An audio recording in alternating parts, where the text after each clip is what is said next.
My psycho boss literally tries to get me in trouble by claiming that I'm posting things on social media that shouldn't be posted about the company. So I decide to get some revenge by literally turning the script against him, revealing something that he said on social media about the company we work for that's way worse than anything I even attempted to imply, resulting in my supervisor having a meltdown that I've honestly never seen before from anybody in my life. Here's how it happened. Okay, to start things out, many years ago, I worked for a company that had a software as a service product, but my team was the on-premise team that would install it on customer servers who paid extra for the service. While other teams had multiple other teams supporting them, we were basically on our own to make this product into something portable that could be installed at customer sites. So one afternoon on a particularly hard crunch, my coworker and I have a pizza delivered. It was an anchovy, jalapeno, mushrooms, and pepperoni pizza, something only a couple of Sicilians would love. It was going to be a 12-hour day, so we decided to eat lunch at our desk while we hunkered down. There was one slice left and my coworker gave it to me. So I wrapped it up and I put it on a plate for my 5 p.m. snack time. Well, 5 o'clock rolls around and it's just completely gone. I look in the trash and there it was with a single bite out of it. I came back later at around 6 o'clock or so because we were still in crunch mode and noticed that my coworker had left a note on her juicer. Apparently, people had been using it and not washing it. I was kind of fed up with people getting into my coworker's stuff, so I wrote a note and I left it on her juicer. And I did this after thoroughly washing it because some other idiot decided to leave it dirty. Well, the next day, the entire office was abuzz when I walked in. People walking up to me, giving me high fives, and generally speaking, people were in a good mood for me standing up except for my supervisor. Now, prior to him becoming supervisor, he was the team lead, but would butt heads with anyone who dared to show any promise of talent. Upon seeing people cheering me on the written note that I had left, I took a picture and I decided to put it on Facebook. And for reference, the original poster basically left like a scathing note that said, hey, you gotta clean up after yourself because this is completely unprofessional. The note's really clever and there's lots of like play on words, and at the bottom of the note, people wrote stuff like priceless or preach and stuff like that. Well, a few days later, my supervisor comes up to me stating that Human Resources is bringing me in to sign some kind of form, all because I broke company's social media policy. I said to him, what do you mean? This is just a stupid note about someone stealing my pizza. It was funny. But my supervisor said, someone on social media will read your note and think that our company has pizza thieves. Now, I knew he was behind it, so later that night, I looked on his Facebook page and I came across a post of his from 2 weeks earlier. It was him literally saying, I hate nepotism in my company. And it was right there that I had this idiot right in my sights, which is exactly where my petty revenge comes into play. Human Resources brought us both into our meeting, and he went on and on about what a bad person I was, and how he had all this evidence of that and my pizza note. Well, the entire time in my hand, I held a manila folder. I didn't lean on with what was in the manila folder, but I remained silent the entire time while my supervisor laid his case out to Human Resources. And that's why they need to be put on a performance improvement plan. And he said this, closing his case with a smug, satisfied look on his face. Human Resources then asked me if I had anything I wanted to say, and I said to them, oh, I sure do. Taking the printout of the screenshot I took, complete with a timestamp and all. I say to them, okay, so here's a post that this guy did 2 weeks ago, saying there's too much nepotism at our company. Personally, I think that's a lot more damaging to the company's reputation than me complaining that someone stole a slice of pizza out of the fridge. It simply wouldn't be fair if I'm punished and he's not punished for saying something way worse on social media. So honestly, we should both be getting in trouble in this situation. When I said all this, his face turned ghastly white. He started to stammer, saying that this was when he worked at IBM instead of here. Well, I just looked at the Human Resources lady and I said, look at the timestamp. This was 2 weeks ago. I could pull up his profile on my phone. This wasn't about IBM. Well, this entitled supervisor then said, you're always such a big baby. You can't have things your way. To which he then went on a 5-minute tirade calling me names. But the entire time I just stayed silent and I looked at him. I weaponized calm, and Human Resources was the one to finally interrupt him. She said, look, why don't I finish talking with the original poster and you and I can talk later on. He then said as he slammed the door out of her office, this isn't the last of this. Once he left, the Human Resources lady and I talked for a bit very calmly. She told me I did a great job and all things considered, she wouldn't be recommending me for a performance improvement plan for this incident. Fast forward, and a few months later, I ended up finding a new job because honestly, that place really sucked, and I did not want to put up with these people for another minute. Dude, I am so glad you got out of there because holy crap, this place sounds awful. First of all, your supervisor sounds like a psychopath, and secondly, it really does seem like he was trying to get you in trouble for something so stupid. Like, imagine being a supervisor and being like, oh wow, you finally did something wrong. I can finally get you in trouble the way that I've always wanted to. It's like, dude, get a life. Seriously, get a life. You have no life, and the fact that you're acting this way is like alarming and really stupid. So I'm honestly so glad that you got got back at this guy with the same crap he was trying to throw your way. And I love the fact that because you caught him in his own words and basically tricked him at his own game, he lost his mind, like he didn't know how to handle that for a second. And that, in my opinion, makes this entire situation all the much sweeter. If you like Am I the Jerk, you're probably going to love Am I the Genius. Check it out, link down below in the description. Also, go to AmITheJerk.com/submit if you would like to submit your own stories. Am I the jerk for not forgiving my stepsister after she invited my monster of a stepfather to her wedding instead of bringing me along like I was hoping for? Because even after all these years, I still hold a grudge against what happened, and I'm honestly not sure if I'm the one at fault. Here's what's going on. Okay, to start things out, there are some things I want to get out of the way first. My stepsister is the daughter of my stepfather, who married my mother when I was 9 years old, and at the time, they were together for 2 years prior already. At age 13, my stepfather mistreated me and continued to do so until I was 16. And this is one of those things where you kind of have to connect the dots to understand what's really going on here, but apparently to the original poster, it was extensive and horrifying. She goes on to say, I told my mom when I was 17, and she immediately filed a police report. Well, cut to that Christmas, and my stepsister drops the news that she is engaged. And we're thinking to ourselves, okay, this is fantastic, right? I was excited for her, really. And imagine my surprise when one day my little sisters and mom come home in bride squad attire, all matching. I then ask where mine is, and my mom pulls me aside to tell me not only am I not in the bride squad, but I'm not even invited to the wedding. And yes, at this point, those of us older than the age of 18 knew about what happened, including my stepsister. So she knowingly invited her father instead of me to her wedding, where the entire family would be, and didn't even tell me herself. My mom had to break it to me, and only because I asked about it. So of course I was hurt. It felt like a betrayal after everything her father did to me. I mean, he almost ruined my life. I've since blocked her on everything as I'm not even remotely ready to talk to her, and some people on my mom's side agrees with that, but my mom herself and some closer siblings all think that I'm overreacting. The nail in the coffin was hammered in more because as of last year, my stepfather was sent to prison. At the hearing, he pled guilty, and they took him away while me and my stepsister, with a couple of family friends present, watched all of it going down. My stepsister tried to console me and hug me, to which I refused and pulled away. Even though this whole situation had been a good couple of years, it was still a sore spot. And for reference, I was 23 at the time of him going to prison since this happened last year. Now she's mad at me because she thinks I'm overreacting and being vindictive, but I refuse to forgive her. My mom also thinks I'm being too mean because at the end of the day, my stepsister's decision was a hard one, and that ultimately this was her father. But I still think it's wild that she chose a monster over her own sister, regardless of the relation, especially because I would have never made that decision. I mean, I'm not dumb. I understand why she made that decision. I just think it was the wrong one to do. So did I overreact in this whole scenario, or am I at fault in some kind of way? Because right now I really don't know what to do. Okay, honestly, this whole situation is so messed up, and to the original poster, I'm so sorry this happened to you. Like seriously, your stepdad's a monster through and through, and there's no good excuse. And also, I'm so sorry that your stepsister decided to kick you out of the wedding instead of her dad. Like seriously, she knew about this and everybody knew about it who was over the age of 18. Like this is some serious stuff that actually happened and she decided to ignore it. And this is so much more than, oh, he just made some mistakes, we're gonna move past that. Like I'm sure you can probably connect the dots, and hopefully you can, about what really happened between the original poster and the stepdad, but it's not good stuff. It really is some sketchy stuff that they did not deserve. So I can't imagine anyone in their right mind still sticking by their father after doing stuff like that, especially to a kid no less. Like come on, man. So no, you didn't overreact, and honestly, I would never forgive my stepsister if I was in this scenario, because she made a crappy choice at your expense, and that is not your fault in the slightest. An entitled Karen and her daughter literally delay my plane by over 20 minutes simply because they demanded to put their bags in the overhead compartments that were completely full. Here's what happened. Okay, so I was on my way home from a bachelorette party across the country last year, and I had a layover before my flight to my final destination. Now, thankfully, my husband had upgraded my boarding group before my trip, so I would be able to get my carry-on in the overhead compartment and not have to gate check and wait for my luggage. I was in the first or second boarding group. Before my group was called, the woman at the desk said over the loudspeaker that the flight was completely booked, and they were asking for volunteers to gate check their bags. They called my group and I boarded the plane. When I put my carry-on in the overhead compartment above my row, I noticed 2 other carry-ons that looked like they belonged to the crew. When I added my bag, it filled the compartment completely. So I sat down, and eventually the flight attendants came around and closed the full compartments, including the one above me. As more groups board the plane, the flight attendants repeatedly made announcements that the closed overhead compartments are full and to find another compartment. As the last group is boarding, the flight attendants are still making announcements announcements that the compartments that are closed are full. And at this point, I literally couldn't see any other open compartments on the airplane. Two women, who I can only assume is a mother and an adult daughter, make their way to my row. The older woman opens up the overhead compartment above me and lets out a scoff when she sees that it's full. She says something like, "Oh, our bags need to go here." And she then proceeds to open the overhead compartment above the row across from me and scoffs again when she realizes that it's also full. And I believe she opened like one more before the flight attendant came by and told her that the compartments that are closed are completely full. The flight attendant then has to close all the compartments this woman opened up. Well, at this point, the woman then gets into an aggressive conversation with the flight attendant about needing to put her bags above her seat. But the flight attendant said that that compartment is full and she would need to find another compartment somewhere on the plane. Her daughter then goes down the aisle looking for another compartment, and the flight attendant turns around to help someone else. But this is where things get really crazy. The woman then opens the compartment above my seat and takes my bag out and puts it in the aisle. The flight attendant comes back and immediately said, "You can't do that, ma'am. You need to find another place for your bag." The woman then explains that she needs to put her bags above her seat because she has a tight connection and she has to make her way to the international terminal when we land. Now at this point, I'm thinking this lady's a complete idiot. First of all, she could have paid $30 to upgrade her boarding pass like I had done just to be able to get her carry-on in the cabin. Secondly, she probably should have booked an earlier flight so that she could actually make her connection. And the airport we're flying to is a big airport. They're going to need to run to the international terminal just to make their flight. At this point, her daughter then approaches and says that there's no other open compartments on the plane. The flight attendant then says that if there are no other compartments, then they will need to gate check their bags. She then puts my bag back in the overhead compartment and closes it again. Eventually, another flight attendant approaches and joins the gate check discussion. They're discussing the logistics of getting their bags to their final destination, as well as the forms they need to fill out and all that jazz. But this woman keeps going back to the fact that she cannot gate check her bags. I swear, she says it like 5 times, and the flight attendants keep telling her that there's no room in the cabin. Like at this point, they're just talking in circles. Between all the back and forth and bringing forms and more staff into this debacle, they delay the flight by like 20 minutes. Eventually, they had to gate check their bags, as well as fill out some forms so that their bags could make it to their final destination. Anyways, I have to sit next to this crazy lady and her daughter for the entire flight. She's coughing, she's sneezing, and has a runny nose, and is basically just spewing all over the place. I mean, thank God I had a mask and wipes, because I managed to not get sick. Before we land, the pilot makes an announcement that we have a few individuals who have tight connections, and that we need to let them get off the plane first. He asked these individuals to raise their hands so the rest of us would know who needs to get off first. But once we land, it is a free-for-all. Everyone who can get up does, and I'm just laughing thinking there's no way these entitled women are making their flight, because even if they do, their bags definitely won't. Oh man, imagine being so entitled and stupid that you literally can't understand that, hey, you gotta gate check your bag. If they'd simply done that from the beginning when they said, oh yeah, all the compartments are full, then they probably would have made it to the airport much sooner. Instead, you're delaying everybody by what, 20 minutes, all because you're just stubborn? Like, that's some weird logic, as if you're gonna somehow convince someone around you to give up their bag just so you can put it in the overhead compartment. Because also, I think the original poster has a really good point. If they have a tight connection, they should have scheduled for an earlier flight, and that is honestly their fault and nobody else's. An entitled Karen demands that I reopen my office that I just closed because she had a question for me that would only take 1 minute. But because I knew this woman was completely out of her mind lying to me, I decided to shut that crap down right then and there, knowing that she would chew my ear off for probably over an hour if I decided to entertain any of that garbage. Here's what happened. Years ago, I worked in a city-run adult education program, which had its main office in a portable classroom behind an elementary school. So for once in my working life, I had the perk of being able to park literally right outside the office door instead of a parking garage or anything like that. The downside of this, of course, is that when our students came or left, they could easily see where I parked. While there were a large number of instructors, they were mostly scattered at different schools and other places around the city, so there were only a handful of us in the office itself. On one particular day, I ended up closing alone. I had a supervisor who was almost never around, who, by the way, is absolutely worthy of an entitled person post herself, and the secretary had left early for an appointment, and that was no problem. Luckily, it was a relatively quiet afternoon. A few minutes past 4 o'clock p.m., I turned off the lights and I locked all the doors and I headed out to my car, which, as I mentioned, was parked literally just a few yards outside the front door. Well, suddenly a car rushes up into the lot. The driver comes up behind me, rolls the window down, and asks me if the office is closed. I look and I see this woman and I say, yeah, I'm sorry. We close at 4 o'clock every day, but we'll open again tomorrow at 8 o'clock. But when I said this woman literally refused to accept this. ridiculous. She started to say, "But I work all day, and there's no way I can make it here between those hours, and you're just outside. Can't you please just open the office again? I promise what I need will take just a minute." And yeah, we've all heard the minute line before, because trust me, it never is. And listen, I'm totally sympathetic for having to deal with offices' specific hours. I myself have been living with a serious chronic illness for many years, so I'm no stranger to doctor's offices whose last visits are at like 3 o'clock in the afternoon or whatever, and you have to finagle stuff at your workplace in order to make it happen. But guess what? The hours are the hours, and it's not the lowest staff member's responsibility to stay overtime without compensation for you. Now, as the woman was not backing down, and I was absolutely not going to entertain any of this ridiculousness, I just repeated that no, we are closed, and that she can come back either tomorrow or else she can call a supervisor or something like that. Now, as I was standing right outside my car, I was lucky, because after I reiterated the word no, I just got inside and I drove away. I could have tried to reason with this woman, asking her if she would be willing to stay late at her own workplace for free, but life had already taught me by that point that you just can't reason with people like that. She'll try to justify it by saying, "Oh, but it's just this little minute, what's the big deal?" Meaning that sometimes you just have to shut it down before any of it starts up. Dude, the original poster is so right. Anytime a customer or a client or a patient or whoever says, "Oh, it'll just be a minute," you can bet it's going to be like 30 to 40 minutes, if that. They're going to chew your ear off with all their problems, and it's never going to be a quick fix. And that is honestly obnoxious. Like, I really cannot stand when people act like that. I've run into way too many people like that, and it's clearly caused some kind of PTSD, but like, dude, I can't stand that for a second. It is like my least favorite activity from a customer, and it drives me up a wall. So good for you for shutting this down and learning from what was my mistake back in the day, because I've run into a few people who literally I cared way too much, and it usually ends up with me being at the office for like an hour more than I need to be, which overall, from experience, it only leads to trouble, and it's just not worth your time. Would I be the jerk for telling my mom that I am not willing to look after her adult child, who is my older sister, for the rest of my life? Because my sister is literally 2 years older than me and has never had a job, and yet I'm still expected to take care of her in the same way my narcissistic mom has taken care of her our entire lives. And at this point, I'm not sure if I'm going to offend her or if I'm the jerk, because at this point, I seriously don't know what to do. Here's what's going on. I'm a 21-year-old female, and I have one other sister who's 23, and for the sake of the story, we'll call her Amy. Now, I love her dearly, but despite being older, she has a lot less life experience than I do. She's never had a job, whereas I've been working since I was 15 years old, and she stays inside playing video games all day. I make an effort to be social, but she still lives with our parents, whereas I moved out as soon as I could. Amy's always been my mother's favorite. Our mother has narcissistic tendencies, and while Amy cradles her, I have a habit of sticking up for myself, which obviously Mother Dearest didn't like. They have always spoiled her, like how she got a PS5 the same year I went without a school laptop because they couldn't afford both. I hate that in some ways it sort of made me resent my sister, even though it's not her fault, but I'd be lying if I said I didn't. Anyways, our grandmother passed away recently, and my mother decided that I was to move into her house and pay for all the bills and everything else while they sell theirs and go live the van lifestyle for a while. And trust me, this story would be about 10 times longer if I got into all of that, so I simply won't. They also said that my sister would come live with me when they're ready to go. Now, the issue isn't her living there. I do love Amy, and we've gotten along as adults, but the issue is that they're building a 10 grand art studio in the yard. They let her pick the room in the house that she wanted, along with everything else of our grandmother's. It didn't matter how much it meant to me. If she wanted it, she got it and all that, because they wanted her to be happy. Except for the fact that, oh, by the way, I'm paying all the bills, the rates, and getting nothing but what she lets me have. There's also the fact that I don't want to live in this town forever, or take care of my sister forever. I need to be able to have my own life, but our parent expects me to just, I don't know, take care of their kid because they don't want to anymore. And she can't even take care of herself because she's never bothered to get a job or go to university. I understand that my parents want their own lives too, but they're the ones who chose to have kids and not me. In my eyes, if you chose to be a parent, it's a lifelong commitment, even if the kids are adults. Like, sometimes things happen and you have to be prepared to look after them. Or at the very least, they should be telling Amy that she should be looking after herself. Now, I brought up the finance issues, and they just said they would put a trust in Amy's name to help with the house, which is fine, I guess, but they're still just spoiling her and not urging her to do something with her life. Amy makes a little more through art commissions, but not enough to live, and has some mental health issues that affects things. But I do too, and I'm still trying to figure my life out. I just don't know what to do. So, would I be the jerk if I told my mom I don't want to take care of my sister forever, because right now I'm honestly super frustrated. Okay, I gotta be completely honest. No, you would not be the jerk in this scenario. Your mom's clearly taking advantage of you because you have your crap figured out, and this is totally not fair because Amy absolutely should have her life figured out as well. She's 2 years older and she should be getting a job. Like, dude, what's going on? You can't just stay inside and play video games all day and expect everyone else to take care of you. You've got to get up and do something with your life. This is literally unacceptable in my opinion. And it doesn't help the fact that you're paying for everything, and yet your sister would be in this house just having whatever she wants. Like, dude, what's going on right now? This seems so backwards. So in my opinion, if I was in your shoes, I would probably not even move in, and I wouldn't even begin to pay the bills, because I don't think they'll ever come back from their van lifestyle ever again. You'll be saddled with all this like financial responsibility while your sister gets to live there scot-free and do literally nothing. And that doesn't sound fair to you at all, and honestly, it just really feels like a trap.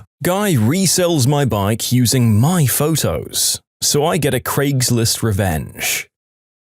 2 years ago, I sold a motorcycle on Craigslist. The guy who bought it was an early 20s guy who didn't bring any riding gear with him. He said he'd left it at home and saw my ad while he was at work. I rode the bike down the street and back for him. He said it sounded fine. Long story short, I let him talk me down to $100 because he seemed like a nice kid. I rode the bike to his sister's house for him and had my wife follow and pick me back up. The next day, it was back on Craigslist for $500 more than I was asking, using my pictures. I'm a professional photographer. I've had my photos on magazine covers. I was okay with a little craphead kid conning me and flipping the bike, but not with using my pictures. So I sent him a text telling him to take the ad down and post his own darn pictures. He didn't. So I posted my own Craigslist ad that said something like, "Free chickens and goats. I'm old and tired. I think it's time to quit. I've got 600 hens and enough roosters to keep them laying. Also 40 milk goats. I just want to make sure they go to a good home. First come, first served. Se habla español." And I posted his phone number. I waited a day and then called from my home phone at 9:30 at night. "Hello?" He sounded tired. "Estoy llamando por las gallinas," I said. "I'm calling about the chickens." "Ain't no fricking chickens. Frick! Frick! Frick! Frick! No chickens, jerk." I waited half a second, then said, "Tienes cabras?" "No fricking goats!" he yelled, and then hung up. The next day, he texted me. He told me he had changed the pictures, and could I please take down the ad for the chickens. I thanked him for taking down my photos, and asked him what the heck he meant about the chickens. To answer some of the questions I'm getting, the kid definitely conned me, or lied or fibbed, or whatever word you'd like to use. I left out that long conversation because it slowed the story to a crawl and wasn't interesting or funny. My problem really was about the pictures. I put a ton of effort into them. Nicely posed, shiny clean bike with snow-capped mountains in the background. Fill lighting on a bright sunny day, a couple of hours cleaning them all up digitally. I've seen worse pictures in manufacturers' brochures. I was pretty proud of those pictures, and while I could live with the fact that I'd been had, I hated the fact that he was plagiarizing my creative effort. Suitable revenge. My bafflement is mostly at how low effort and effective this revenge was. It does worry the narrator a little bit that it seems like it would be really easy to inflict this same level of irritation on a more or less innocent person who hadn't also scammed you on a bike and stolen your intellectual property. At first, the narrator thought the author's priorities were a bit out of whack, caring more about his photos than about the flip on the bike, but then I realized you were fine with letting the bike go for that price in the first place, so it would be a bit pointless to get angry about the lost prospective money. On the other hand, high-quality pictures and illustrations can be sold to magazines, put in galleries, and have a number of other artistic and financial applications for a photographer, so it does make perfect sense. I do have to wonder how many people showed up on the kid's doorstep looking to buy livestock, though. Also, the author's feigned ignorance to the kid does imply that maybe he left the ad about chickens and goats up for him to suffer through as a parting blow, although I'm not totally sure on that. Wait, you work here? Pregnant ladies don't work. I'm not good at making titles, sorry. So a little bit of backstory. I was 15, and at the time I was looking for a job, and my mum works at a thrift store and was 7 months pregnant. So anyway, I went to my mum's work with her because it was Saturday and my mum wanted to show me around the thrift store that she owned, and still owns. This was about 2 years ago and I was a little naive at the time. So my mum was showing me around, the storage room, the break room, all of that stuff. So the first customer came in and I watched her help them, and I watched my mum help a few more customers. She was working up front because most of the employees didn't show up for another few hours, and the others were on break or something. Then a girl who, yes, had a Karen hairstyle, walked in holding her kid's hand. This is how the conversation went. I'm just going to call her Karen, by the way. Karen said, "Hello, ma'am. I'd like to look at scarves." My mum said, "We don't have any on the shelves right now, but maybe I could bring some from the back for you to look at." Karen took a look at my mum and said, "Can I get a real employee, please, like that girl sitting behind you?" Sorry, ma'am, she's just watching me work, and I'm the only person working right now. I'd be glad to help you." "Stop lying. Pregnant women don't get to go to work, they stay home." I must have chuckled because Karen glared at me and said, "Sweetie, you in the chair, come up and help me get a scarf and call the real manager." I said, "Ma'am, I'm her daughter watching her work so I can try it out myself. She is the manager." Karen looked at me shocked as one of the employees walked in from break. "I'm calling the police." This new employee just said, "Ma'am, what's going on?" "These two fake employees are telling me they're out of scarves and are being rude. She's saying she's the manager." The employee laughed and said, "Ma'am, that is my boss. We're going to have to ask you to leave." Karen's face turned red and she stormed out of the shop, and her kid looked embarrassed for a 5-year-old. Yet another one of these roaming mums at shops who seemingly just don't know how the law works and thinks the police are just these teacher-like figures that you can complain to every time you see something you don't like. Why do American Karens in particular just seem to invoke the popo every time life doesn't go their way? Do they think that the threat of them coming in is enough for them to get what they want? And to remind you, what they want in this case is a working and heavily pregnant mum having one of their family's main sources of income taken away. Just do better, Karen. Or better yet, hop on the phone to the cops and enjoy them just laughing at you for as long as your call lasts.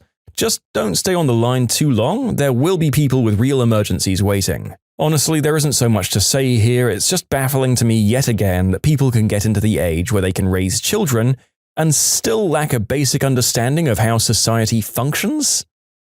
Don't take my lawn decorations. I'd purchased my first home in a slightly lower class area of town, which is pretty close to an even lower class area of town. Think slightly ghetto, a mile from an absolute trailer trash area. I know most of my immediate neighbors, since most of them were pretty loud, and I'd rather be friendly with them than have them be my enemy. Some local kid likes to go around collecting trash in his free time. A real nice kid, does it really for no reason. Whenever I see him, I usually get him a drink, lemonade or soda so he can stay hydrated. California is hot, as you know. Sometimes I give him a few bucks. Then I start offering the kid $30 a month to mow my lawn twice a month. So the kid has a gig for a small but consistent income. The kid takes a lot of pride in his work. He mows the lawn, pulls weeds, moves the rocks out of the driveway, and just makes my place look extra nice, even though I don't ask him to do any of the extra work. This guy is great. This goes on for a few years, and the kid was then a senior in high school. Family was not doing so great. The dad just lost his main source of income, and mum had accumulated debt which put a lot of stress on their failing marriage. Mum was verbally and sometimes physically bullying both the kid and the father. But the kid keeps on walking, doing work, volunteering, and being a real happy, upbeat dude. Despite his troubles at home, the kid starts buying lawn decorations. Mostly small little gnomes, some decorative rocks and bird baths, and he decorates my yard. It looks amazing, but I knew he must have spent a lot of his own money on that. I try to reimburse him, and he denies. He won't take it. I know he needs a car, and I was about to get a newer one for myself, so I decided to give him mine for free. It was really the least I could do for this guy after everything he's done for me. A few weeks later, a drunk driver T-bones the kid, and he dies on the scene. I was devastated, his parents were devastated, and they soon after got a divorce.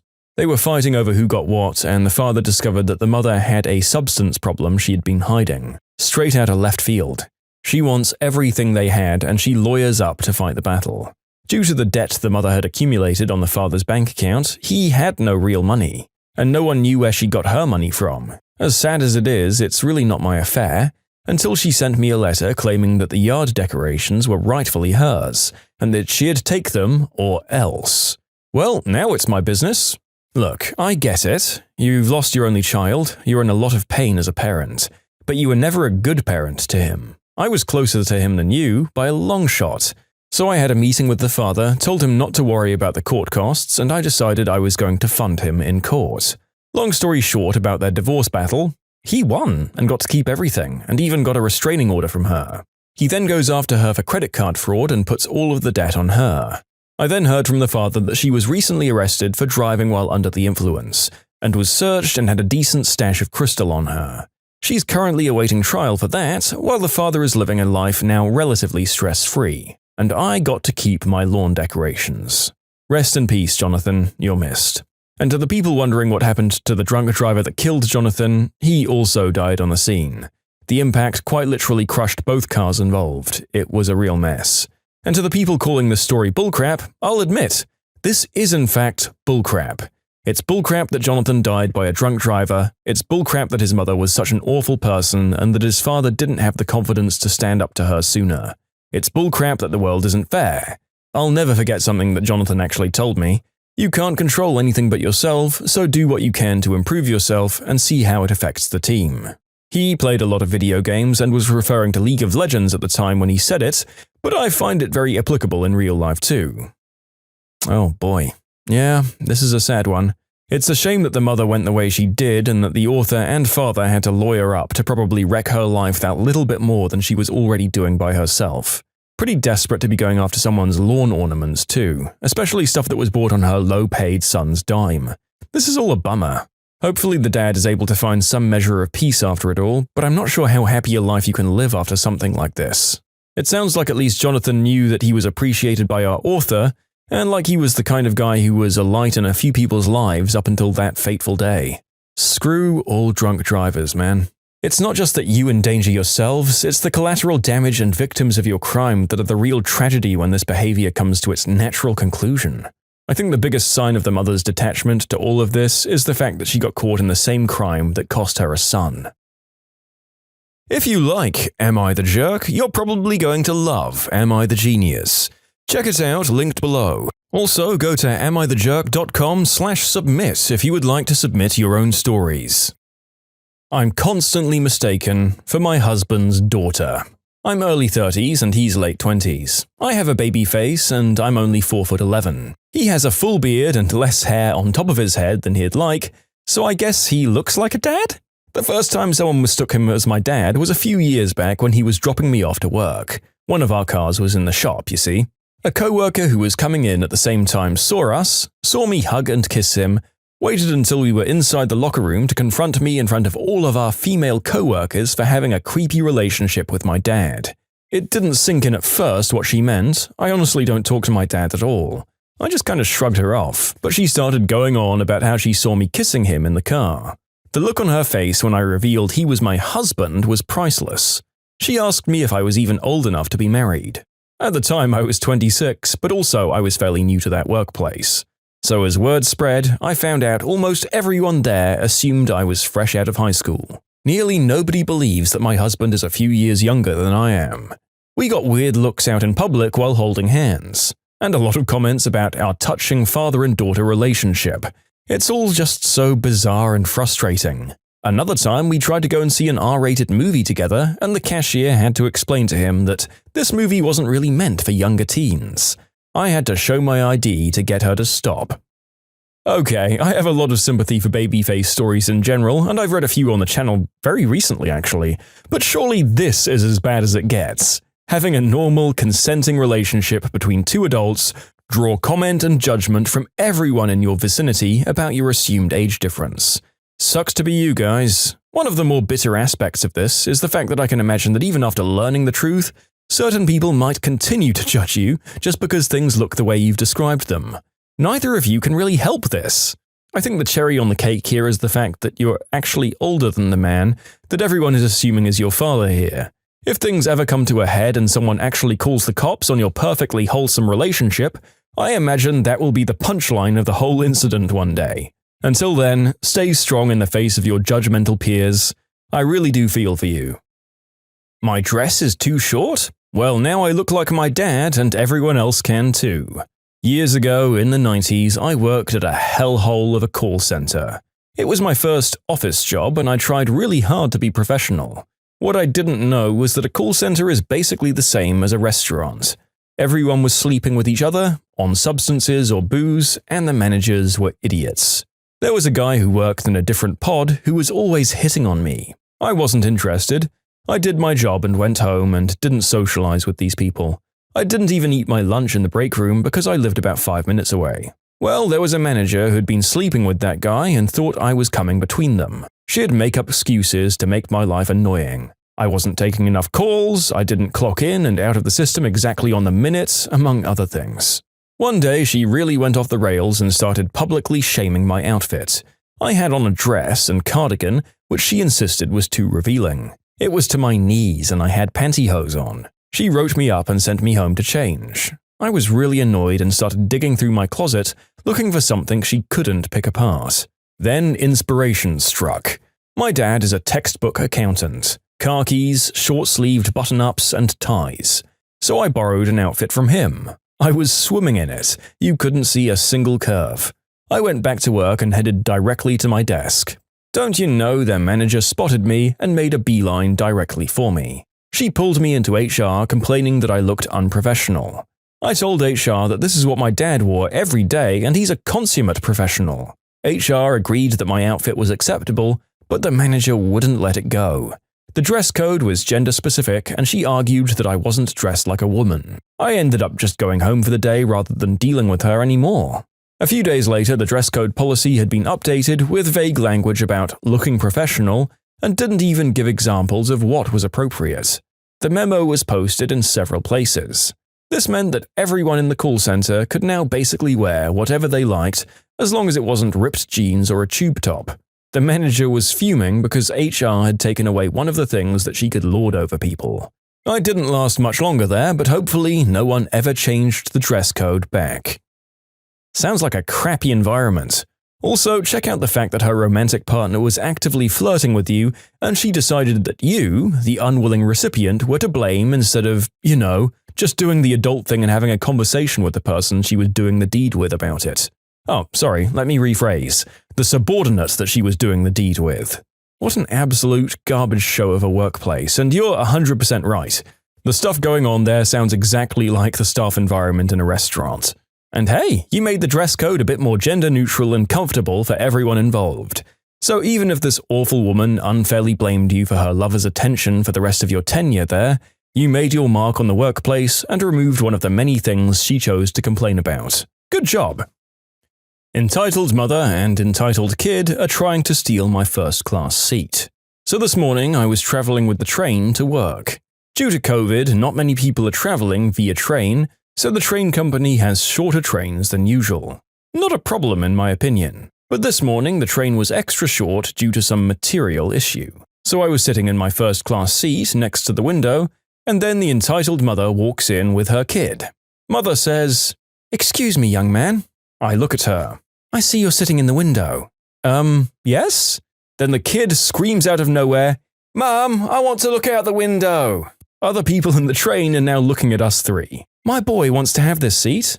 So I ask, does your kid have a disability or a handicap? I asked this because I wanted to give up my seat if the kid really had a disability or handicap, which might not be visible to me when I was asking. Then the mother freaks out. "How rude!" She starts screaming for train employees. I'm trying to get a word in edgewise. I'm asking because if he has one, I'm willing to give up my seat. The train employee arrives. "What seems to be the problem here?" "This young man was calling my son handicapped. I want him kicked off this train." "I was asking because—" The employee interrupts us both. "Young man, can I have your ID and ticket, please?" Sure. I stand up to get the ticket from my bag, which is in the luggage compartment. The kid just starts sitting in my spot and looking out the window. I gave the train employee my ticket and ID. "This seems to be fine, sir. Now what's the problem?" I was asking if her kid had a handicap or disability, because then I would have happily given him my seat. That is indeed the right thing to do. Then the mother interrupts him. He didn't want to give up his seat and was screaming at my little boy that he was a retard. I said, "No, I didn't." Mom, can I see your tickets and ID, please?" The employee finally butts in. She hands over a ticket. "Mom, this is a second-class ticket. You need to sit in second class." "We can't. There are a lot of people in there." "Mom, you need to leave now and give this man his seat back." She grabs the kid and walks off. The kid the whole time screaming, "No, I want the window seat." The employee says, "Sorry for the inconvenience, sir," and walks off. After 5 minutes, the next stop, I saw the entitled kid and mum walking out of the train. They literally went to all this effort for a total of a 14-minute ride. Well, that's it. Thanks for listening. I think we should replace the entire text of Shakespeare's play, Much Ado About Nothing, with this story. Because honestly, this is a textbook example of the meaning of that phrase. Look, I get that kids are a handful all the time, but you're literally kicking up a fuss over 14 minutes of wriggling and slight unrest from the creature that you spawned into the world. Also, I've assumed that this is the UK because of the fact of first and second class tickets on a short-distance commuter rail, and if I'm right, it might at least suggest that it's not just the American entitled mothers that don't seem to understand how basic universal rules work. Buying a second-class ticket only to realize that you don't want to sit in second class is a problem that I'm totally sympathetic to, take it from a lifelong commuter. But there are rules in these systems. Grit your teeth and bear it for your measly quarter-hour journey. Thief steals a phone from a store, but forgets his car keys in his escape. So this wasn't me, but it happened at one of the retail cell phone stores I manage a few hours ago. We put out demo phones for customers to play with. The funny thing about these phones is that they're locked, can't be used, and have no real value. From time to time, a dumb thief will come into the store and take one of these phones, and today was one of those times. This particular store is usually slow, so having 1 or 2 employees working at a time is normal. Today, one was at lunch, so only one employee was in the store. In walked 2 guys. One is engaging with the employees, asking questions, acting like an interested buyer. The second is, quote, looking at the demo phones, but in reality is taking it off the security stand. The employee notices the guy has removed the demo phone from the security device and turns to look at him. The thief makes a run towards the door and unbelievably, the employee tackles the thief. The two roll around exchanging blows outside the store. It was a completely crazy scene. The funny thing about all this is that the thief got away with the phone, but in the process of wrestling with the employee, dropped his car keys out of his pocket. The employee picked up the car keys and went inside the store, then locked the door and called the cops. To keep a longer story short, the cops came and towed the thief's 2016 Honda Accord away. So he got a play phone that's as good as worthless and lost a good car. Also, the cops were easily able to identify the thief and put a warrant out for his arrest. In short, guy stole a phone but lost his car and has a warrant out for his arrest. This is just a hilarious fail of a robbery. In case anyone was wondering, the thief is the jerk in this particular story. Feel free to debate me on that one. Reminds me of that one excellent clip of the 2 Aussie blokes seeing a robbery in progress and just walking up to the getaway vehicle and nicking the keys out of it. There's something about a criminal operation where the perpetrators stand there spitting furiously as victims of the crime that they've just attempted that's just so deliciously ironic. Although I'll admit that in this case, the theft seems much more of a blow from sweet, sweet karma to our sad, petty thief. A criminal record, a lost car, and a bunch of scrapes and bruises from the brawl. Ah well, at least you got your worthless store model phone? I don't know whether to commend the employee for diving into the fight like that. Honestly, man, just let the store's insurance deal with it. At least we got this hilarious story into the bargain. Merry Christmas! I quit. Quite a few years ago, I moved into a house with a few of my best friends. One of my friends got me a job with her at a local gas station within walking distance of our house, and I thought I was pretty set with my new arrangement. Living with my best friends, able to walk to work, and a job that should have been one of the easiest positions I'd ever held. That is, until I met my co-worker, Jane. I worked nights. We didn't get too many customers during my shift, so the majority of the cleaning of the store and grounds and stocking of the merchandise fell on the night staff.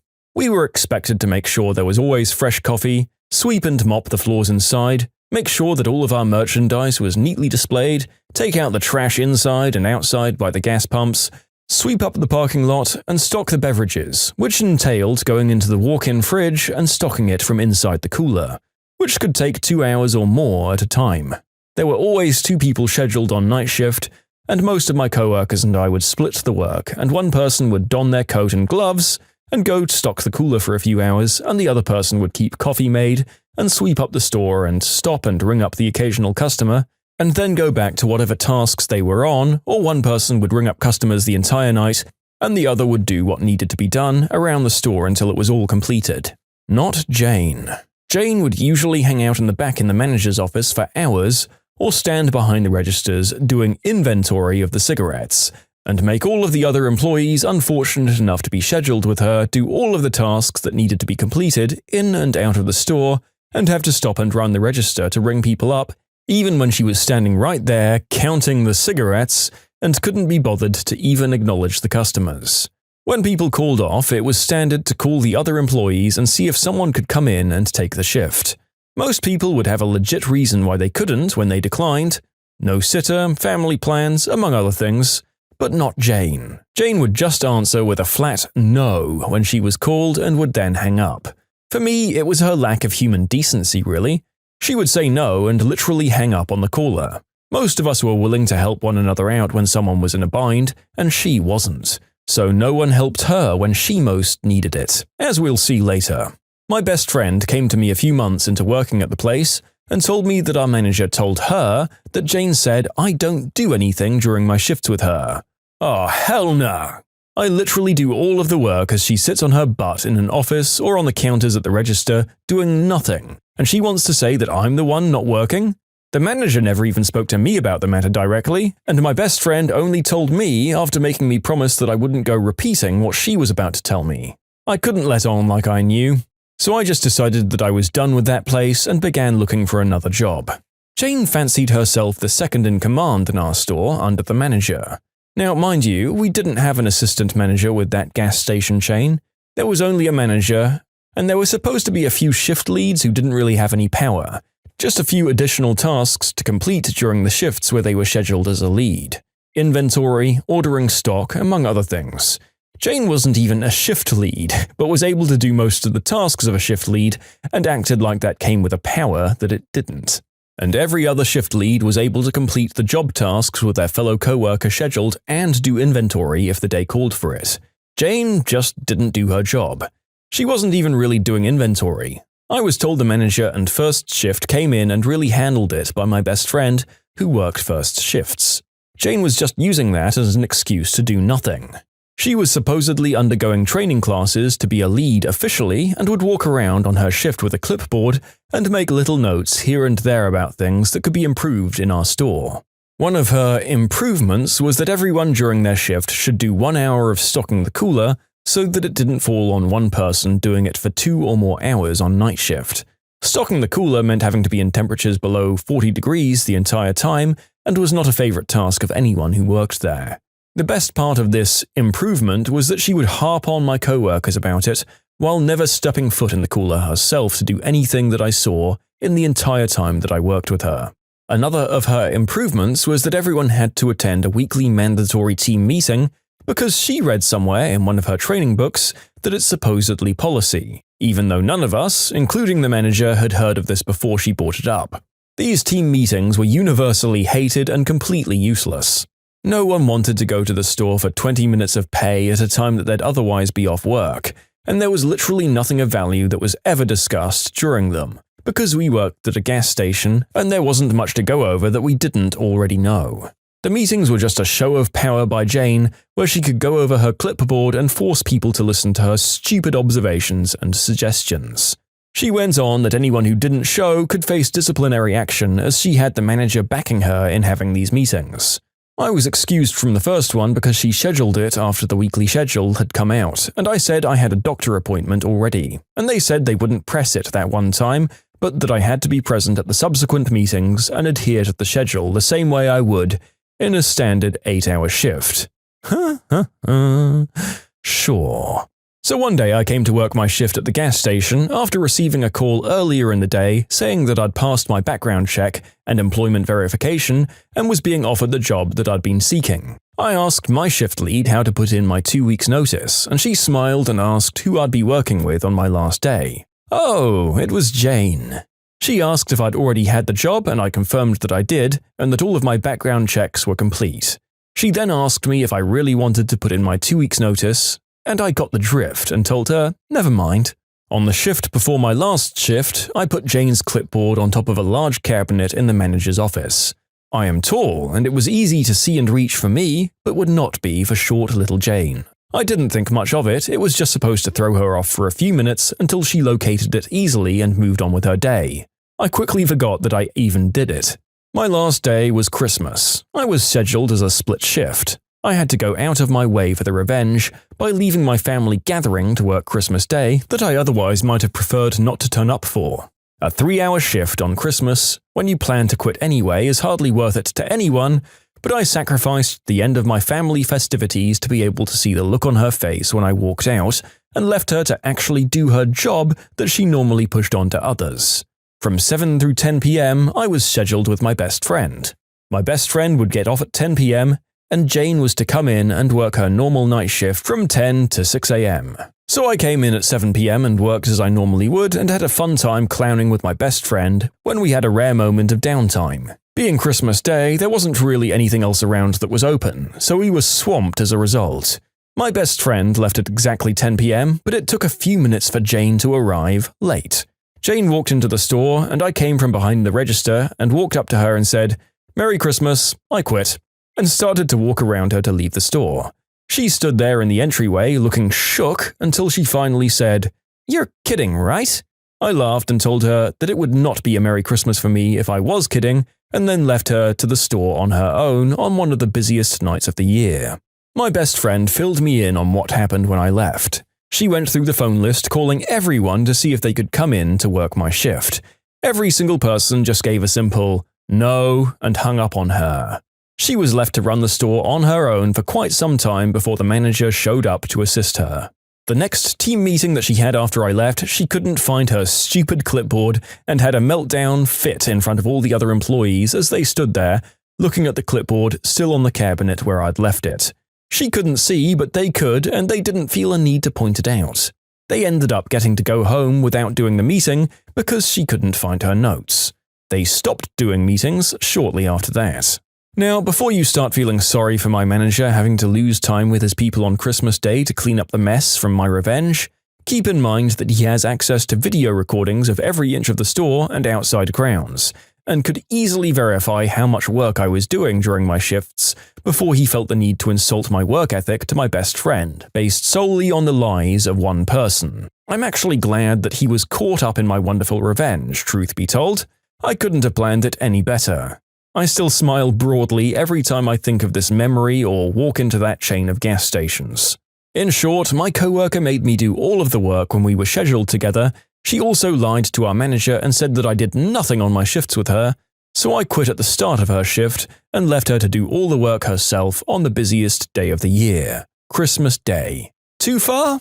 Am I the jerk? Yeah, it honestly sounds like Jane was real management material for a corporate job. Minimizing her own work, laying down needless processes that achieved nothing while annoying everyone, all the while inflating her own ego and importance to everyone. The one thing I will say in her defense is that you really shouldn't need any reason greater than a no for turning down an extra shift, but as we witnessed in the story, it's not exactly a great way to endear yourself to other workers when you yourself need a backup on a shift. A huge component of service and hospo jobs' success is based on how well the general staff get along. If you like the people you work with, you're probably more likely to go the extra measure to help each other out. And Jane did herself no favors by never lifting a finger to help the others. The author did an excellent job of at least ensuring for one whole shift, Jane might have approached doing some actual work for once in her career at this place, although I hope her tenure there didn't last that much longer, given that it seems to have been entirely based on exploiting her co-workers. Let's remember that she still wasn't even a shift lead yet, officially, so we can't even say subordinates here. Sounds like, despite not giving your final notice, you made one final positive legacy to your old workplace. You got rid of Monday meetings. The rest of us in the working world salute and envy you and your colleagues on that inspiring achievement. If you like Am I the Jerk, you're probably going to love Am I the Genius. Check it out, linked below. Also, go to AmITheJerk.com/submit if you would like to submit your own stories. Whose autograph? Back in my late teens, my small town was famous for its annual early music festival. I fell in love with the music, and after one concert, I approached an organizer and said I'd like to be involved and were there any jobs that needed doing. I had in my mind something like stuffing envelopes for mailings. The reply took me aback. "You're a bright young lad. Would you like to be our treasurer?" I was too young and innocent, by which I mean stupid, to know that the right answer to this is not on your life, so instead I said, "Yes, okay." This horrible job did have one light moment that I've treasured, pun intended, for 40 years. Part of my job was to write checks for the agreed fees and hunt down the musicians backstage to pay them after they'd given their performances. Most of the musicians I met this way were lovely people, gentle, modest, and pleased to see me. Only one performer wound me up. She was an organist who clearly believed she was God's gift to music and strutted around with an air of arrogance. After her concert, I had trouble finding her and eventually caught sight of her in a corridor and ran after her waving a pad and pen. She saw me, stopped, and beamed. "Hello, young man. Would you like my autograph?" "Not really," I replied. "I rather thought you'd like mine," and flipped open my pad, actually a checkbook, signed off her check and handed it over. I've never seen someone look so crestfallen when getting paid. So much sass for a teen in that kind of job. Maybe we're missing some details, but it seems like from the limited information that we have, that she didn't do anything too bad other than have a slightly big head about her job. And let's be honest, any number of people in the performing arts are guilty of the same thing. Where are the accounts of her screaming at the lighting people for not giving her the right shade of spotlight, or her throwing her incorrect drink order at one of the aides?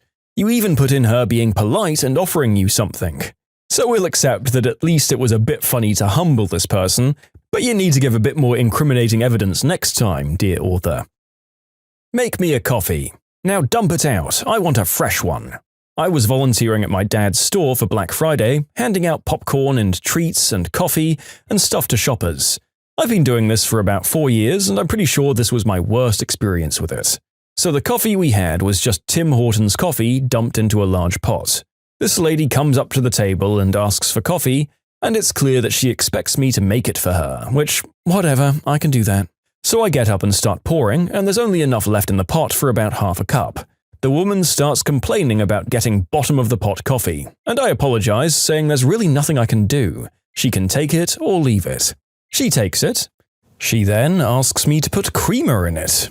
So I tell her to say when and start pouring. She does not say when. I eventually stop and she takes it and promptly tells me that there's way too much creamer in it. But, it'll do. As she's stirring it and looking over at the other treats at the table, one of the actual staff comes to ask me how we're doing on coffee, and says he'll go get more since we're running low. Immediately the woman thrusts the cup at me and says, "Oh, well I want a fresh new cup then, dump this out." No please and no manners. Since the guy had to get the company card and go to Tim's, it obviously does not take 5 minutes. But about 2 minutes in, the woman is complaining about, "How long does it take? He's clearly dawdling." And since I've already dutifully dumped out her already made coffee, she has nothing. Finally, she just leaves, without her fresh entitled witch cup. The rest of the day was golden.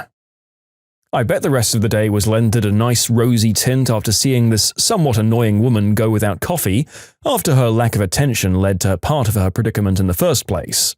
I'll say that she was a bit less annoying than some of the truly obnoxious customers we read about here on the channel, and at least seems to accept the subpar coffee, no matter how reluctantly.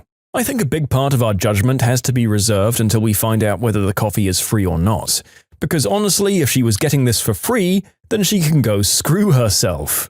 Also, customers, listen when people are serving you. The excess of creamer was entirely on her. Ah well, no matter if this woman was good or bad, her leaving without the coffee feels like an appropriate punishment.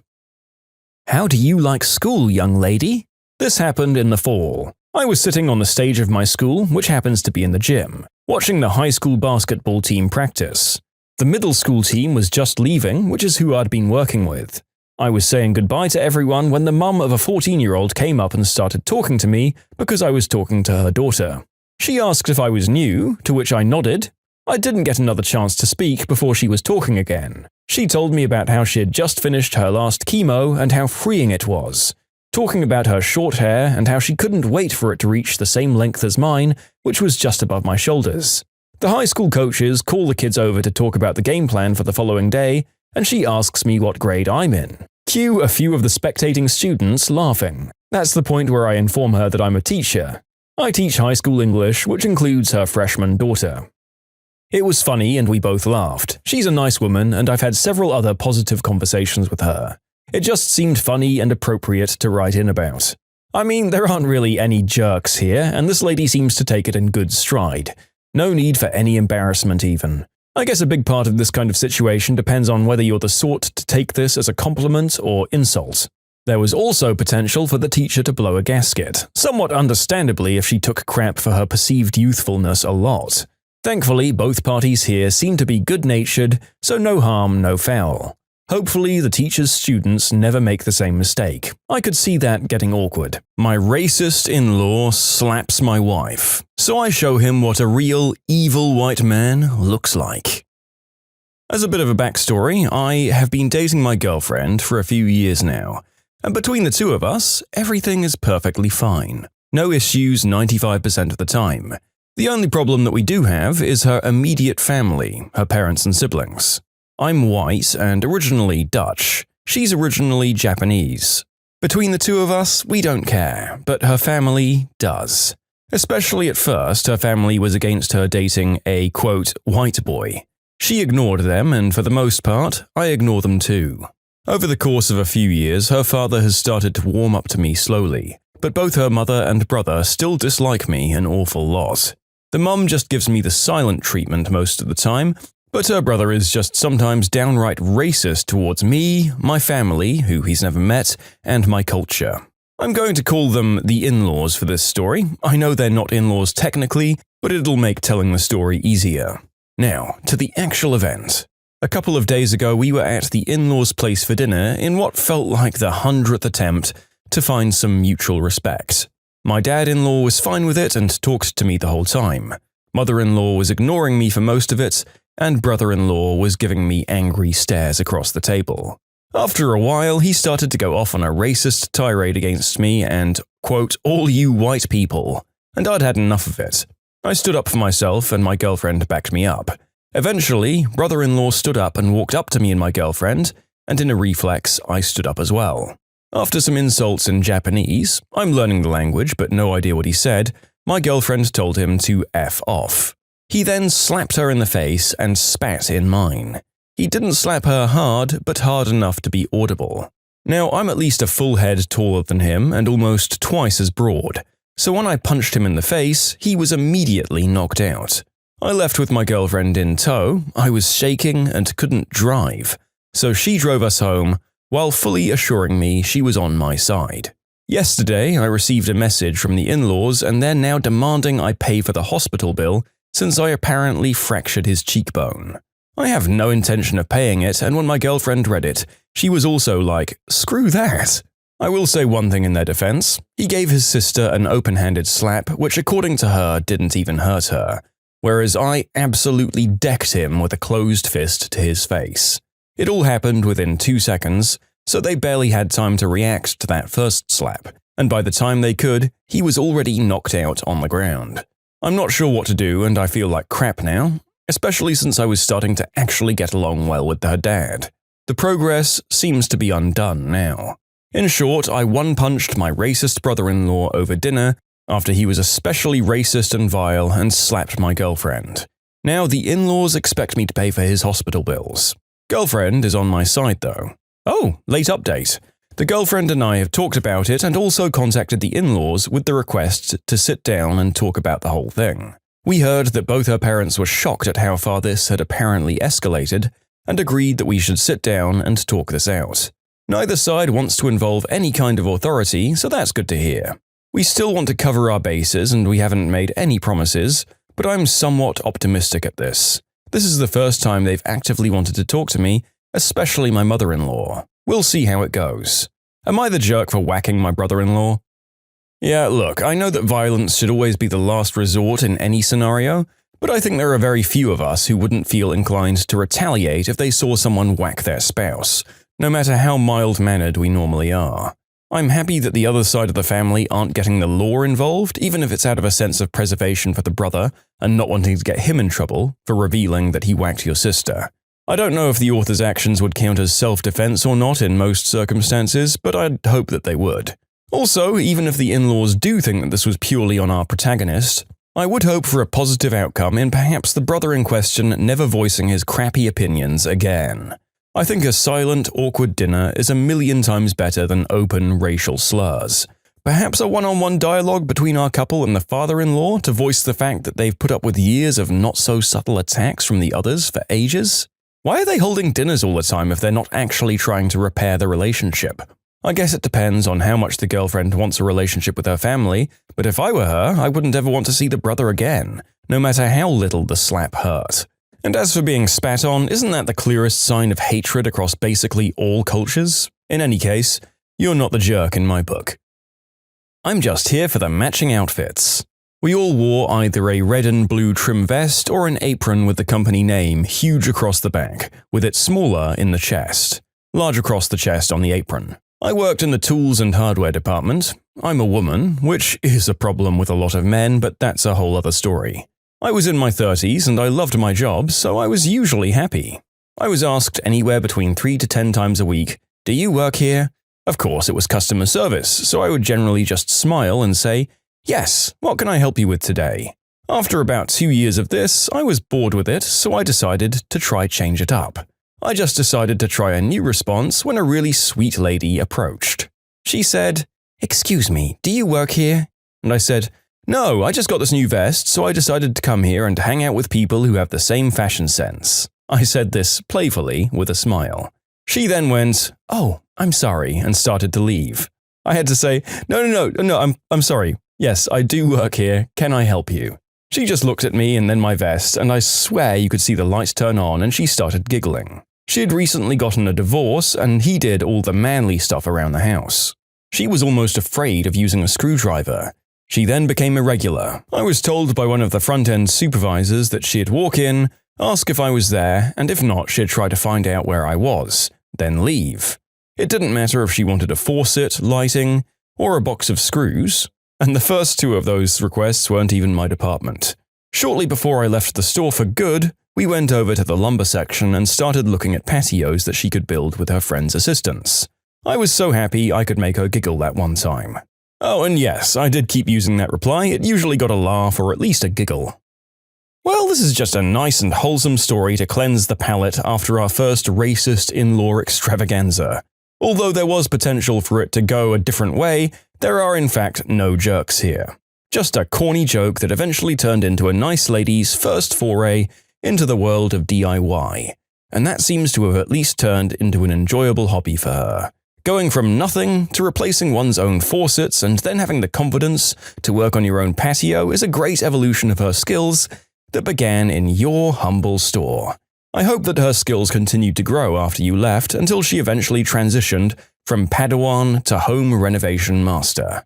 I'll give the lady some credit and assume that maybe she was asking if you worked there because she wanted to avoid being one of those people from our other stories that gets caught out ordering around a non-employee and being ridiculed in one of our videos. And then she took you at face value and went to find someone else.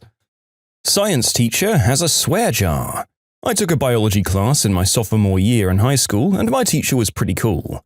She was laid back, funny, and didn't have your typical teacher vibe. She had set up a curse jar in the room, and the funds were used to pay for supplies. 25 cents if you swore, but $1 if you dropped an F-bomb. One day, we were doing some group work in tables, the ones with the Bunsen burner and the sink in the middle, and behind me was a kid that was particularly annoying and kind of talkative. Patrick was probably the kind of kid who later went on to cure cancer or create Minecraft. Smart kid, but he was basically a 17-year-old Martin from The Simpsons. Anywho, we're all trying to do our work and Patrick is getting on my nerves. He keeps making loud, bad jokes and poking his head in on our project, telling us what we're doing wrong. I asked him twice just to worry about his own table, but the third time, I lost it.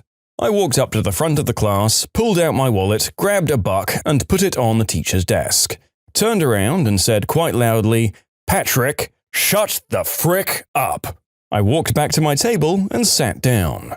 The entire class was silent and was staring at me, and then the teacher. She looked down at the dollar bill on her desk and started laughing out loud. The rest of the class joined in, and Patrick shrunk into his seat. The teacher then said, "Well, he paid his $1.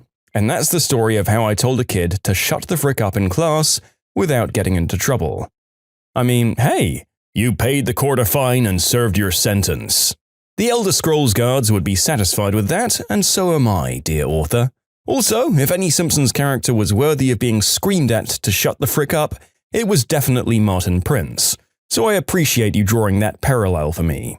I've known other individuals who try to micromanage the human beings around them, and can confirm that it is indeed annoying as all frick, no matter how good their intentions are. I'm glad that none of the teachers in my high school had such a jar. A bunch of us would have been broke by the end of the first week. Although, to contest your final statement, I don't know whether it's valid to say that you didn't get into trouble for this, as you did in fact pay the fine for your offense, even if the judge in question was laughing along with you.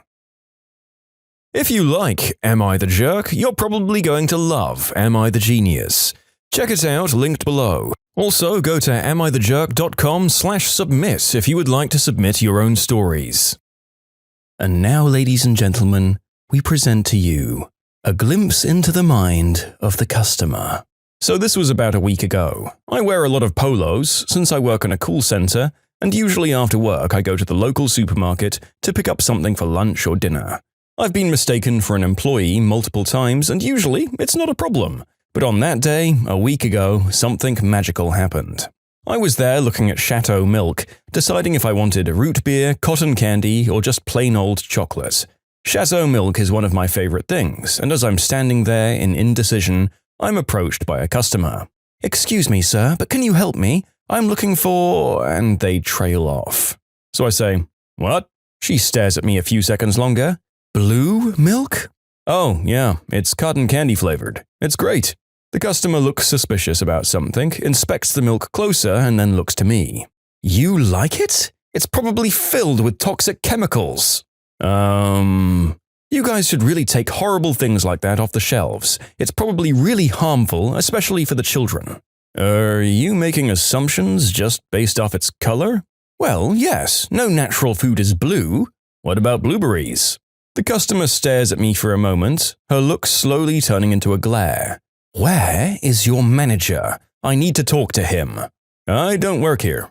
"What?" "I said I don't work here." What? They were so confused, looking at my shirt for a lanyard or name tag or anything. I grabbed the blue and banana milk, assuming that my point was made. They try one more time. So you don't have a manager I can report you to?" "Who's your manager?" "I don't work here. What would make you think that?" Now you're getting it. I put the milk in my cart and go about my day. Throughout the rest of the day's shopping, each time I saw her, she gave me the stink eye. I would have told this story sooner, but I just found the channel. I hope you like it. Blue milk doesn't have to be full of chemicals. You can get it straight out of those creatures from Star Wars The Last Jedi, just like Luke Skywalker did. And now that I've made half of our nerdiest listeners spontaneously ill by mentioning everyone's favorite film in the franchise, let's examine the jerk in the story. She was literally going to try and complain to a manager because you corrected her on something that she was literally wrong about. If you're lodging complaints about that in your day-to-day life, folks, take a look at where things went so wrong for you and why you have so much spare time. You're maybe my hero for your "now you're getting it" line. You would have thought that with all our Karen stories on the channel, someone would have used the same move you did by now. "Oh, you want to speak to my manager? Reverse Uno. Haha. Good job, mate." Entitled Mum tries to get me fired for doing my job. So this happened a few months ago at my seasonal job working at a skating rink. I meant to tell it sooner, but I just didn't. This story takes place on a Sunday afternoon during a public skate, and most of it is what I was told happened by my co-workers and supervisors. So during the twice-weekly public skates, in which you pay $3 to skate for 2 hours, my job was to skate around and make sure everyone was following the very simple rules. The entitled mother in this situation was breaking the rule of no skating backwards. It's a very common rule to break, and as it was my job, I kindly told her she's not allowed to skate backwards, and this is when the confrontation started. "Excuse me, ma'am, you're not allowed to skate backwards during public skates." "Oh, it's okay, I'm teaching her how to skate." She pointed at her daughter. I say, "Okay, but you're gonna have to find a way to do that without skating backwards." "Do you have a manager I can talk to?" At this point, I knew what kind of person I was dealing with and was filled with excitement at meeting a real Karen, and dread at dealing with a real Karen as well. So I say, "Yeah, he's over there by the Zamboni doors." The lady leaves her daughter and skates over to confront a Zamboni driver. That was the last I dealt with her, as she left shortly after. The rest of this conversation is constructed from what I heard from my co-workers and supervisors, and as such is not 100% accurate as to what was said, but contains the main points. "Excuse me, that man," pointing to me, "is telling me I can't skate backwards when I'm teaching my daughter." Yeah, that's one of the rules, it's for safety reasons." "Well, how am I supposed to teach my daughter?" At this point, another driver who just finished refilling the Zamboni came over to deal with her. "You're gonna have to find a way around it, or you can just go upstairs and sign her up for skating lessons on a Tuesday night." "Well, what time are they at?" "They go from 7 to 8. "That won't work. Her bedtime is 6. Keep in mind that this kid looks no younger than 8 years old. "Well, sorry then, you're out of luck." The entitled mother then left. On my Friday night the next week, another Zamboni driver filled me in on what happened after she left, which was shortly after this other driver arrived for her shift. Again, this is reconstructed from what I was told. She bustled in. "Excuse me, can I have the names of everyone working right now?" Why?" "I'm going to call the city and get them fired." "What did they do?" "They told me I can't skate backwards even though I'm teaching my daughter to skate." "You can't get them fired for that, they're doing their jobs."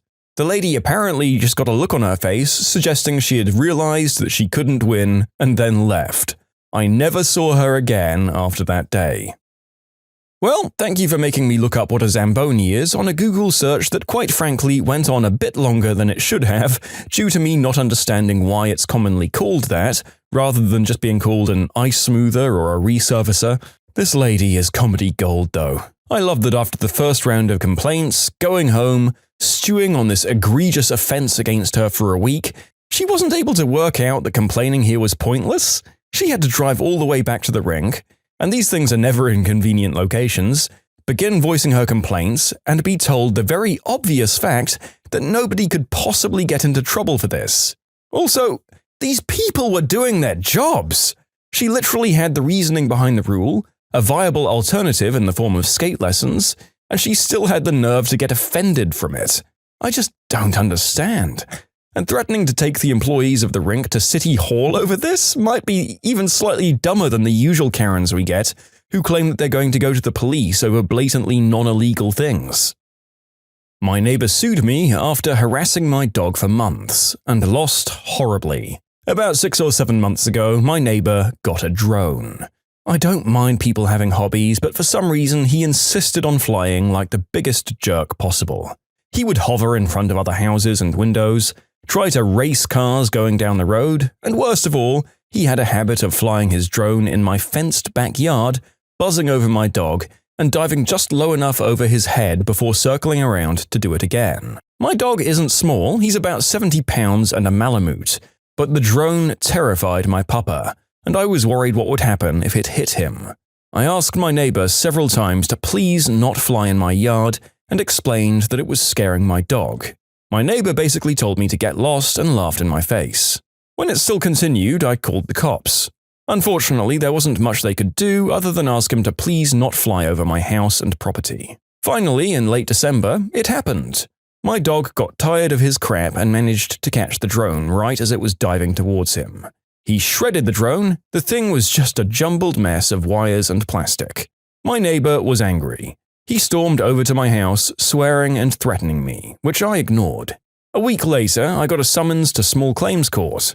My neighbor wanted $900 for the cost of his drone and an additional $300 for supposedly denying him access to his property. The drone sat in my yard for a couple of hours before it was retrieved. Screw that. My neighbor could have killed my dog. I don't have kids or a girlfriend, I just have my dog, who's my best friend, for the past 7 years. That dog has moved with me 3 times, was there when I graduated college, saw me buy my first house and my first new car. I love my dog.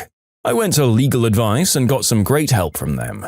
Turns out, him suing me was the best thing to ever happen. When we got to small claims court, the judge basically laughed away his claims that I'd intentionally trained my dog to attack his drone, but little did he know I'd prepared a little surprise of my own. I had dozens of photos of my yard showing it was impossible for him to accidentally fly that low to my dog. Videos of him harassing my dog in the past, and I'd saved all of my medical bills from taking my dog to the vet. $700 for an x-ray? Check. Another $250 to sedate him during? Why not? Don't want him being uncomfortable. Full dental exam with tooth cleaning and repair? $400. Then there was the cost of anti-anxiety meds and a secondary checkup, wet food for a week in case his teeth were hurt, and extra just for good measure. In the end, this idiot ended up owing me almost $2,000 and now is being investigated by the FAA for not having a registered drone and violating several FAA regulations concerning drone flight. Too close to an airport, too close to other people, and out of sight of operator and way above maximum altitude. Enjoy never being allowed to fly drones again, idiot. Too far? Am I the jerk? Okay, so yet another story that makes the narrator Google a term, and this time it was what the FAA was. And yeah, the Federal Aviation Administration had every right to be coming after this guy. What a moron. Apparently, you do have to register drones of a certain size with them, which begs the question of why he thought it was a good idea to lodge a legal complaint against you when the inevitable consequence of his obnoxious behavior happened. Getting $2,000 in a countersuit feels ridiculous, but hey, this moron came after you for $1,200, so why not pay him back with prejudice? He would have gone after you for more if he thought he had a shot, given that $300 was for the emotional damage of not letting him on the lawn to pick his drone up. Maybe this was all a plan from that guy, some stupid scheme that he had to collect a bunch of money with a drone that he stole. Also, you guys were lucky that your dog wasn't hurt by that drone and its buzzing propellers and its circuits when he bit into it. In any case, drone pilot is the jerk, which is doing no favors for the stereotypes a lot of society holds for these particular hobbyists. But there you go, my little cousin accidentally sees me play an adults-only rated Xbox game, so his mum sues me. So we were having a family reunion because my grandpa set it up and he's one of those really old radical hippie dudes, mid-80s, not the surfer type obviously, but the existential ones. Little did I know he got it from a lot of green herb smoking in the 60s through 90s, and I'm honestly amazed he isn't dead. Okay, back on track. Every time we had a reunion, the location would change from one of the family's houses to the next. And this year, it was ours. So we were having a good party. I was upstairs chatting with a friend on Xbox Live. Everybody could hear our conversation, but they were confused when they came into my room, without knocking, very rude, to see only me. About 3 times that night, I heard an acknowledging, "Oh," like they'd just found a fricking cure to all terminal illness. It was irritating. My friend and me weren't playing the same game, but we were just having a casual chat, since my friend's parents were strict on curfew and wouldn't let him out past 9. And then my fricking entitled aunt and her kid showed up, with about 5% battery left on his Nintendo Switch. He was playing Smash Ultimate.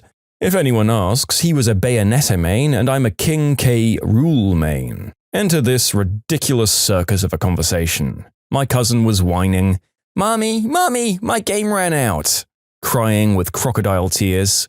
Okay, honey, I'll get you something to play with. Oh wait, there's my cousin. Hi cousin, do you still have your Xbox? This seems innocent at first, but let me give you some backstory. My cousin is a toxic gamer. He's 11, what did you expect? I mean, the radiation from the toxicity is instantly deadly as soon as he dies once on Fortnite. He has broken not 1, not 2, but 5 of my controllers. That's like $400 at least. So I said, "No, I sold my Xbox to get this toaster. Look, it has LED lights. Whoa, cyborg toaster." This was an obvious lie. What? Why? I swear you're the dumbest person I've ever fricking met.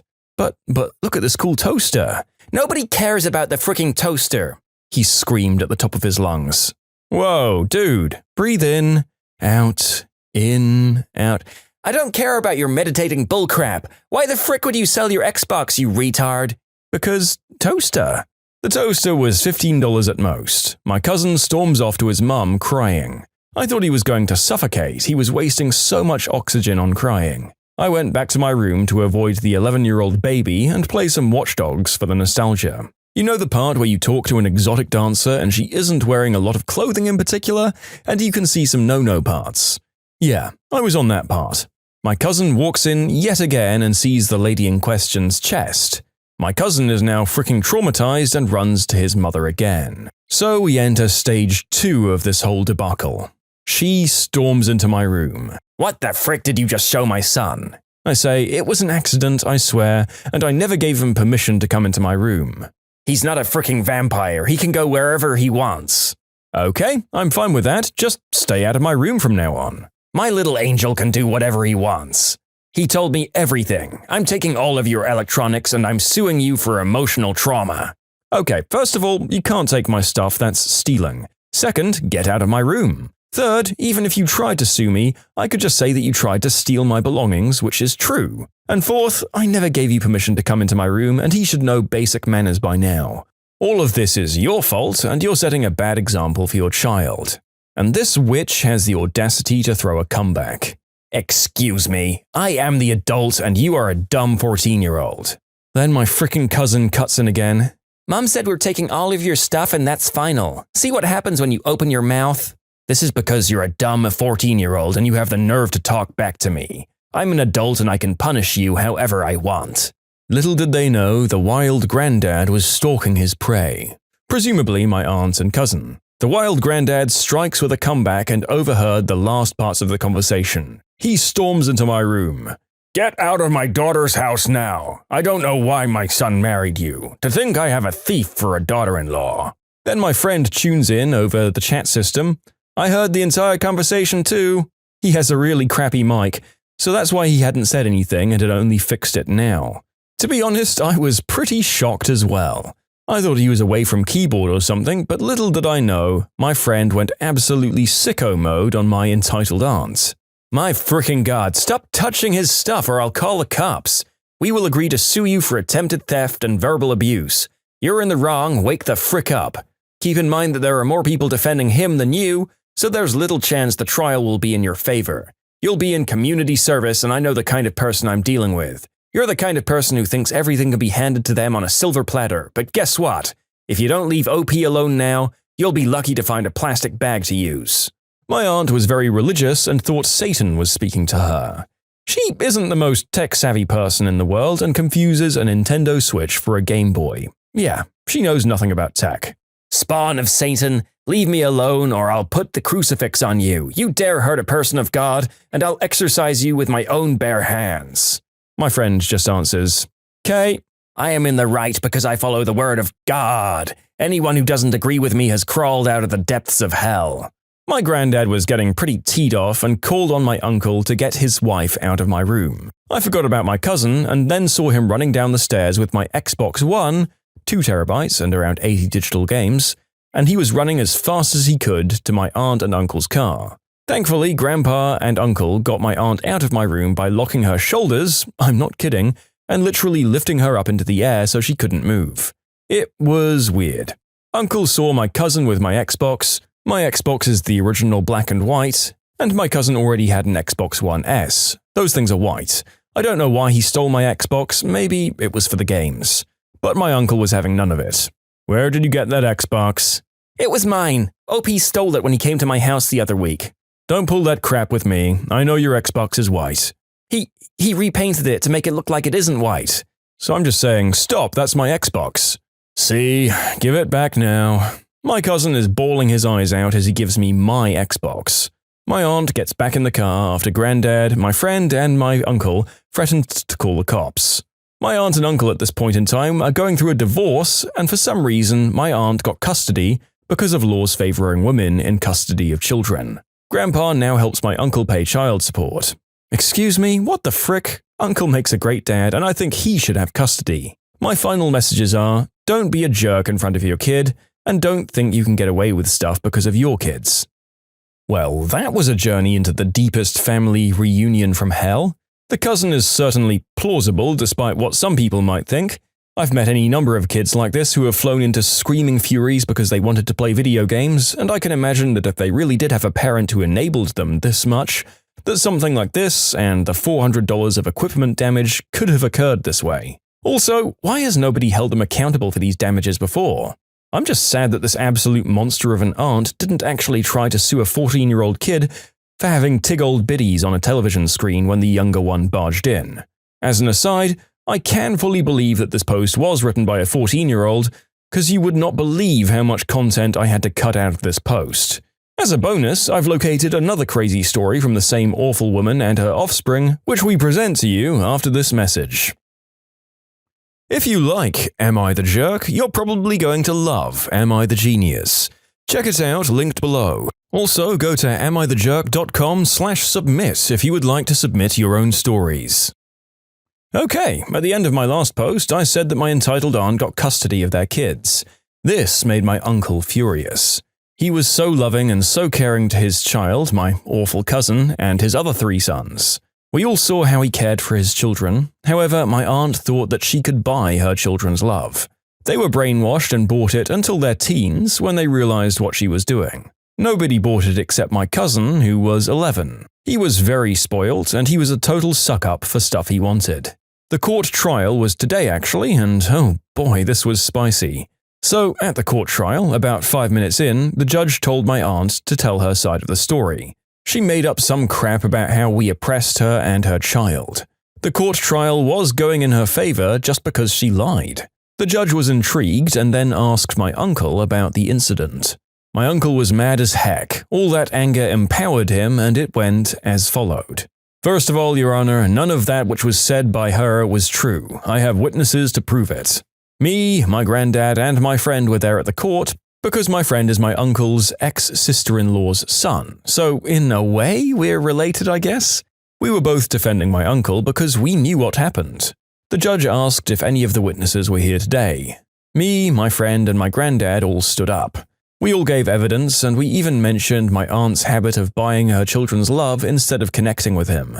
My cousin was shocked that his mother would do that, and he thought she was just being nice. She only bought her child's love, so he preferred her, and when she and uncle had got a divorce, my uncle had to pay child support. That was all mentioned. My aunt was shocked that they mentioned all those things about her. She had no idea that all of this was going to come up. But the best thing was we hadn't even gotten to the attempted theft. When we mentioned this, she was petrified. In her head, she must have been screaming, "No!" Before the court trial, we had told Uncle everything since he had missed out on half the stuff that happened in my room. We exchanged a lot of information, and we were certain we would win with all this evidence. My uncle said, "Your Honor, first of all, my ex-wife had committed an act of verbal abuse by threatening to sue," and he gestured to me, "for doing nothing wrong. Second of all, she had told our child to steal his Xbox because he wouldn't give it to them even though it's his property. This woman who I mistakenly called my wife is a thief and a bully, and a person should not have contact with a child. I'm concerned for the morals that my son would learn from her, and I don't want him to grow up to be a criminal. I just want to raise my child who I believe would be better in my hands than hers. I'd give him a loving home and food and a bed. I'd try and earn my child's love by taking the best possible care of him instead of buying him out. Your Honor, for 3 months since the divorce, I feel like I've been stripped of my parenthood. I want the best for him, and I want to grow up to have a successful and safe life, and not go down the path of a criminal. So please, Your Honor, let me feel like a parent again." The judge was shaken. My aunt was on the verge of tears, and she knew that she was screwed and that she'd lost. She went into a psychotic mental breakdown and tried to physically attack my uncle. She was apprehended by security and was sentenced to a month in jail for attempted assault and theft. After that, my cousin was happy to be reunited with his dad. I really hope my aunt is enjoying prison. She's definitely in the game now. Case closed. Okay, so although a lot of this seems a little like something out of a child's imagination of what a court case might look like, let's go along with it anyway. It sounds like this woman definitely shouldn't be raising kids given some of her more, well, crazy tendencies, and her behavior in both stories speaks of her being exactly the sort of Karen that regularly features on the channel. So at least if she's got a criminal record now, she might think twice before exhibiting any of these behaviors. As for the cousin, hopefully he'll thrive under a better role model and will begin to realize that smashing controllers and cussing out your cousin for the crime of not having an Xbox might not be behavior that's tolerated anymore. I should state that this update did make me wonder whether the set of stories actually happened, but hey, people as crazy as these frequent our other stories, so let's just say that this could be added to our portfolio to inform curious viewers of what jerks look like. Dealership tried to screw over my mum, and my dad wasn't going to let that happen. This is one of my favorite stories about my dad from when he and my mum were younger. When my mum was younger, she didn't have a lot of money, so my dad helped her pay for the down payment on her first car. I can't remember what the brand was, besides that it was an Asian make. She drove it around for a few days, and suddenly the paint started to chip. When she took it back to them to say, hey, this car isn't even a week old and the paint's chipping, they basically told her to take her new car and F off. Now, my mum is not one to be trifled with, but she couldn't get anywhere with the dealership. So my dad had this great plan. He bought a poster board and wrote, I bought this car a week ago and the paint is already chipping, and the dealer name doesn't care. He parked right outside their property so that they couldn't tell him to leave, but close enough that every customer going into the lot saw the car and the sign. I'm guessing they felt the sting pretty quickly, because they went out to my dad and replaced the car within a few hours. Having a reputation for cars that have issues after a few days can't be good for business, I guess. In short, my dad gave my mum some money for a down payment on a car, and a few days later paint was chipping and the dealership didn't care. Dad made a sign saying they'd had it for a week and the paint was chipping, sat outside the dealership with the car and the sign until the dealership caved and replaced the car. This is beautifully simple and did the most effective thing you can hope to do against people like this, which is, of course, punching them right in the wallet. Good job. And given the cost of cars, I can see why they were as quick as they were with the response. A piece of MDF and some black paint might have potentially cost them thousands of dollars in sales after just a few hours. So it's a cost-effective solution from your parents, as opposed to the hundreds or thousands they might have spent on a new car otherwise. I've read posts before where people claim that people who run car dealerships are basically just the school bullies of a town, who've found their calling in pressuring people out of their money and laughing about it, so I'm glad, as always, to see someone beat them and get a fair stick out of the story. It was just a bad outfit choice. I work at a ropes course outdoors, so our uniform is a light blue t-shirt and khaki shorts. It can look like regular clothes, especially when we don't have to tuck our shirt in, but our shirts do have obnoxiously large graphics that say things like staff and ropes course operator, so it shouldn't be hard to pick us out from the crowd. So anyway, it's the middle of summer and the ropes course is packed with kids and their screaming mothers. There's always an operator on the course to make sure no one is in trouble, and we only keep one on there, so we have enough people on the ground. Sometimes the operator is already busy helping someone else or just can't see everything all the time, because there are 40 other people around the 3-story climbing frames. I'm on the ground with all the parents and there's a lady screaming up to their kid. Parents do this all the time, and we usually let it go on for a bit before we intervene, because usually it works itself out. After a bit, one of us goes and checks on the lady who is still screaming, and it's your typical case of the kid is scared and refusing to move. There isn't much we can do from the ground, so we get the operator on the course's attention. He goes down and helps them for a bit and then has to leave. The lady goes back to screaming. After a couple of minutes, the little kid comes down off the course and the parent is furious.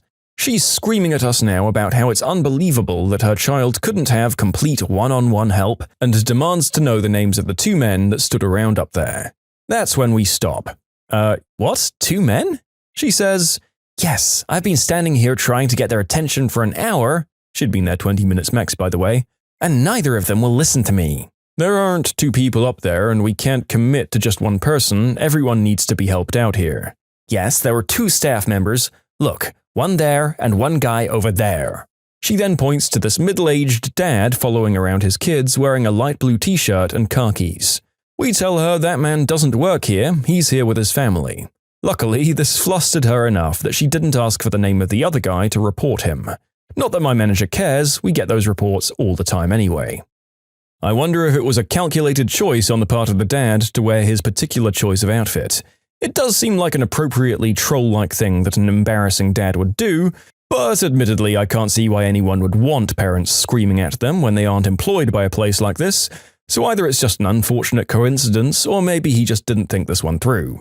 I must say that I'm a little surprised that the policy of these places is to just wait until the kids calm the frick down and come down off the course of their own volition, given that I assume that they are in some cases paralyzed by fear. But then again, I'm not one of the seasoned experts and have no better ideas. So I assume this woman didn't have a better idea either, which begs the question of what did she think they could do? At least she was so overtaken with embarrassment that she forgot to lodge a complaint. All's well that ends well. Am I the jerk for telling my sister I'm never babysitting for her again? I'm a 37-year-old guy and am single, child-free, and have 2 dogs, German Shepherd mixes. They are very well behaved and super nice, and my nibblings, aged 2 to 13, love them.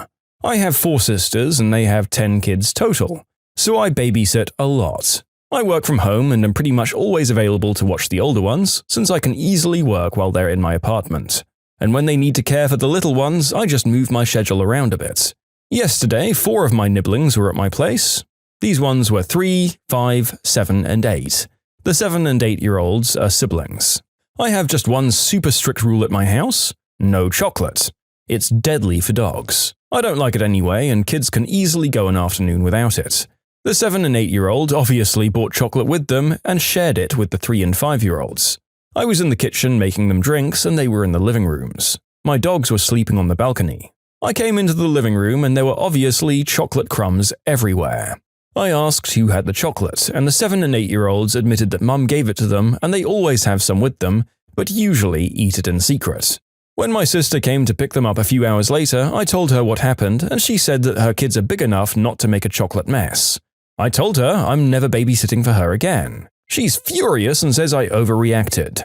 Another sister of mine agrees with her, and my mother thinks I'm in the wrong for putting my dogs before the children. Am I the jerk?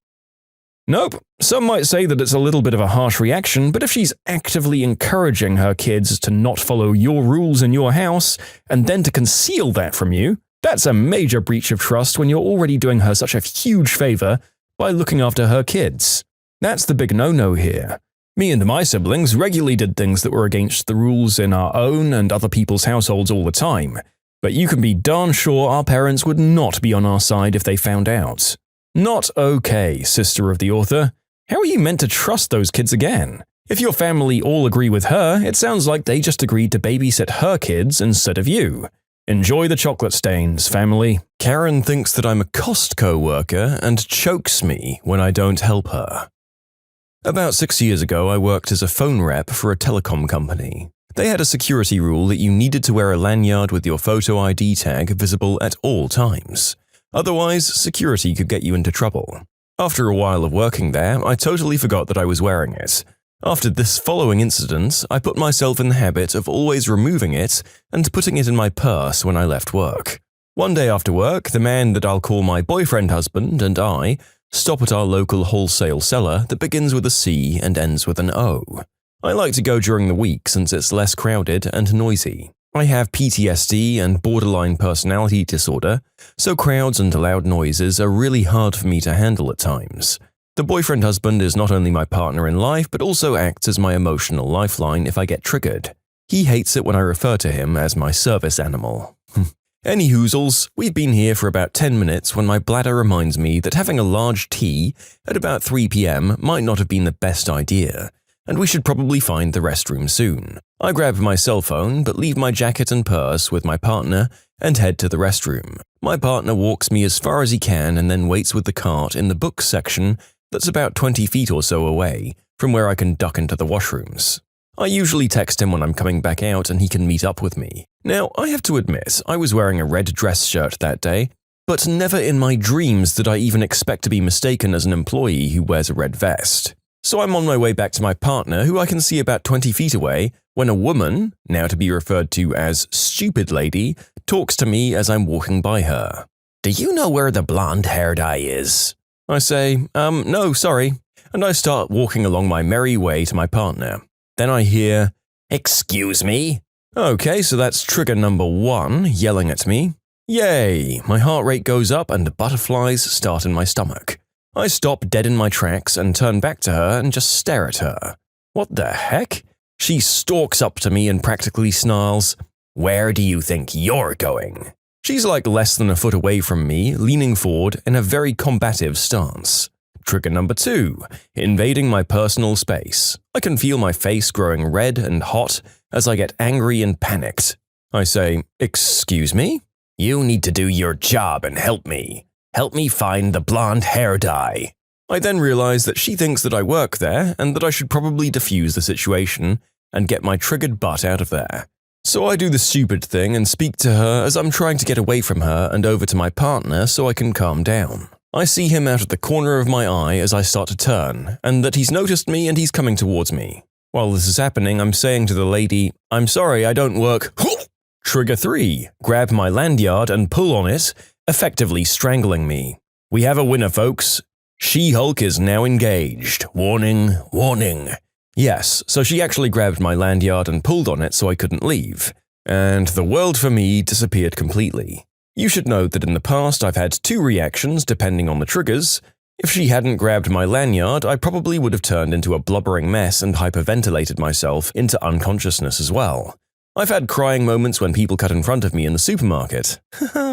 I'm told that I froze for a moment, shrieked, knocked her away from me, and then lunged at her with my hands out. Fortunately, my partner has the reflexes of a cheetah and managed to intercept me before I got a chance to rip her eyes or quite possibly throat out. He gets me into the floor where I dissolve into tears. The next thing I know is that yes, indeed, I am on the floor. I've been crying.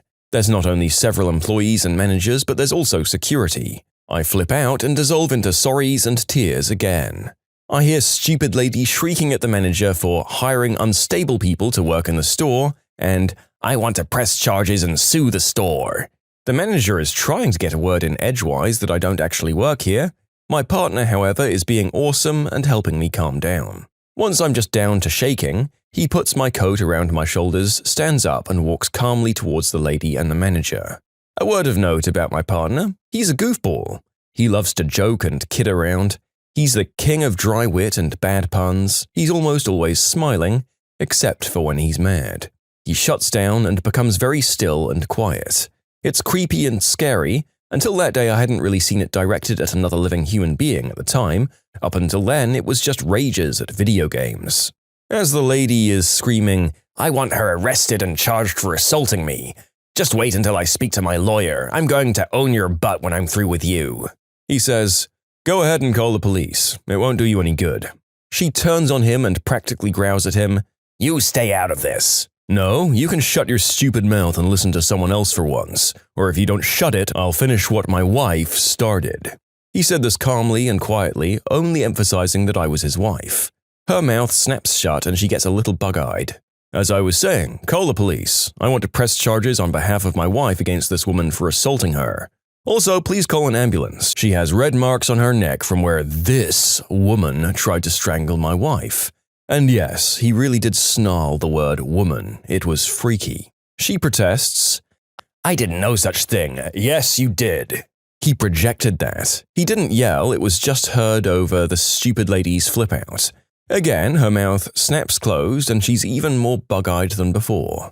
There are 5, 6 cameras pointed in this area? My wife tried to leave and this woman grabbed her tag holder and pulled her back so hard that she's left marks on her neck. My wife, who has PTSD, was triggered by that and tried to fight back. She had no control, and we have documentation from her doctors in regards to that in the car if you need it. Well, Costco shouldn't be employing people with mental issues where they can hurt normal people. She should be locked up and— Listen, you stupid, ignorant witch. He didn't use the word witch, by the way. If you'd get your head out of your butt for even a microsecond, you'd have realized that she does not work here, and you have criminally assaulted another customer. Am I getting through your little pea brain now? And yes, he lost his cool completely with her at the end of that. I love this man deeply. He's my knight in slightly dented and rusting armor. He's my lifeline and my little bit of sanity when mine takes a brief vacation. But when he gets mad, it's time to step back and calm down. The woman went white and took a step back away from us. She looked at him, the manager, me, and then back to my partner, and then the manager. The manager just shrugged. I tried to explain that to you.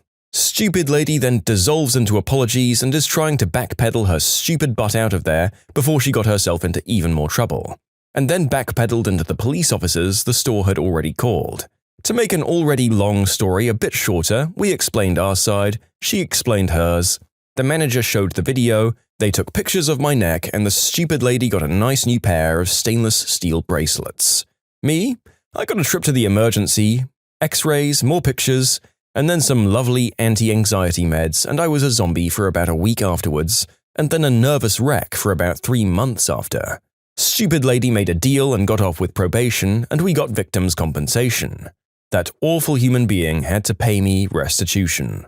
Unfortunately, I couldn't go into a store that begins with C and ends with O for about a year without anxiety medication. In short, got mistaken for an employee, became gamma-induced PTSD She-Hulk, and ignorant lady got a new pair of bracelets from the police. My God, I've never run into a customer who thought that physically manhandling an employee would be in any way advisable. Even if you were actually an employee and she decided to go to court with you, surely Costco would actually have a fair shot at winning, and you'd have some chances of countersuing due to the fact that she was on multiple cameras choking you with a lanyard. There's also another disturbing element to this.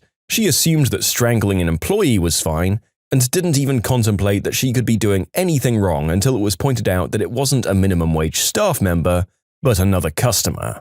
So apparently non-employees are actual human beings worthy of personal space and respect, but Costco employees aren't. Sadly, this is probably a very common way of thinking for some, with service people of all kinds. I'd like to think that this lady was more courteous and considerate going forward, but the unfortunate reality is that she probably just chose her victims a lot more carefully, so that she could continue to ride that sweet, sweet power high without having to deal with any of the fallout. Still, at least you got some of her money. That probably hurt her, and she almost certainly deserved that. I hope your recovery is coming along well, and that maybe the horrors of 2020 gave you the silver lining of more personal space when you went to do your shopping in the future. If you like Am I the Jerk, you're probably going to love Am I the Genius. Check it out, linked below. Also, go to amithejerk.com/submit if you would like to submit your own stories. Try to be more like the other tellers. I worked as a bank teller. The other tellers were all female. Our sales and service manager expected us to greet customers warmly the second they entered from across the bank. Hello there! Hi! Welcome to the US Bank. It was even turned into a competition. When he heard or noticed tellers greeting customers, he gave them a point on his tally. My greeting strategy was to wait for initial eye contact after they entered the building and began approaching my window, and then say hello in a friendly way and give a polite little head nod and smile. This was apparently unsatisfactory. I was given a talking to because I wasn't bubbly enough. It was pointed out to me how well the other tellers were greeting people walking in, how many points they all had accumulated, and I was told I needed to be more like my female co-workers. This sounded great in theory, but I'm a 6'4", 290-pound male, and I knew it would be easy to show them the error of their ways. The next person entering the bank received a bellowing, sing-songy, "Hi there! Welcome to the US Bank!" from 60 feet away with a dozen people in between. To say it startled the crap out of everyone in the bank would be an understatement. I was informed my polite hello and nod would be fine going forward. Now, I'm sure that this is an unfair description of our very funny author, but what I'm essentially imagining is a sweet old lady going in to sort out some details about her pension and being greeted by what seems like to her a cave troll thundering towards her and shouting a greeting at the top of its lungs, one of its arms stretched overhead, either to wave or clobber her into the ground. It's objectively hilarious to me, but I'm sure some customers would disagree. Also, generally I find places like this just a little bit creepy, as someone who generally speaking wants to avoid human contact wherever necessary. But once you went back to your old method of greeting, you probably would have been the winner on another score your overbearing manager almost certainly wasn't keeping. Employee who's annoyed the fewest customers today. Revenge is best served frozen. We don't own a car and live at the end of a cul-de-sac. I have people use my driveway all the time to turn around. For those who don't know, a cul-de-sac can also be used to describe a street with no exit, which is exactly where my home is. It's easier for them to use my driveway than three-point turn their way out like Austin Powers. It's not a huge deal to me, a little annoying when they compact the snow and it's harder to shovel, but whatever. One of my neighbors had a ride service come to pick up their child every day. The van would park in my spot and begin honking at about 8 a.m. I worked nights at the time. Half the time he'd be half parked on my grass. I told my neighbor that I don't overly mind my spot being used, but not if he's going to honk like that every morning, and especially not if he's going to drive over what little lawn I have every time.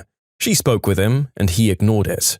I spoke with him and got, "What's your problem, man? It's not like you're using it." To which I repeated that I don't mind him using it if he stays off my grass and doesn't honk every morning, apparently suggesting he wait until the kid notices he's there, or, God forbid, him have to drag his butt out of the car to knock on a door was just ridiculous and inhumane of me. So I left a recycling bin at the foot of my driveway. He just ran over it. I called the dispatch for the ride service and was told they were subcontractors and technically self-employed, but they'll pass along the message. I woke up the next day to pounding on my door. This guy was mad. "How dare you call my boss, you stupid piece of crap? What the frick is wrong with you?" I say, "Well, it's quite simple. You were told not to use my driveway if you were going to drive over my lawn and wake me up every morning. Now, get off my doorstep. I'll sue you if I lose my job because of you. You've been warned. Don't trespass on my driveway or property again." The guy storms off in a huff, spouting obscenities. So this happened on a Thursday. The kids have the day off the next day, and it's supposed to be one of those delightful Canadian weekends where it drops to about minus 40 degrees Celsius. For my American friends, minus 40 is where Celsius and Fahrenheit meet up. So it's frickin' cold.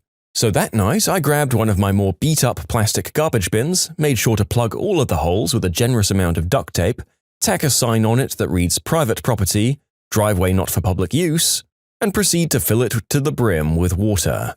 Now, before anyone thinks that I'm a jerk willing to potentially endanger the other kids in the car, I'd like to point out that my neighbor's kid is the first to be picked up, so it's just this guy in the car.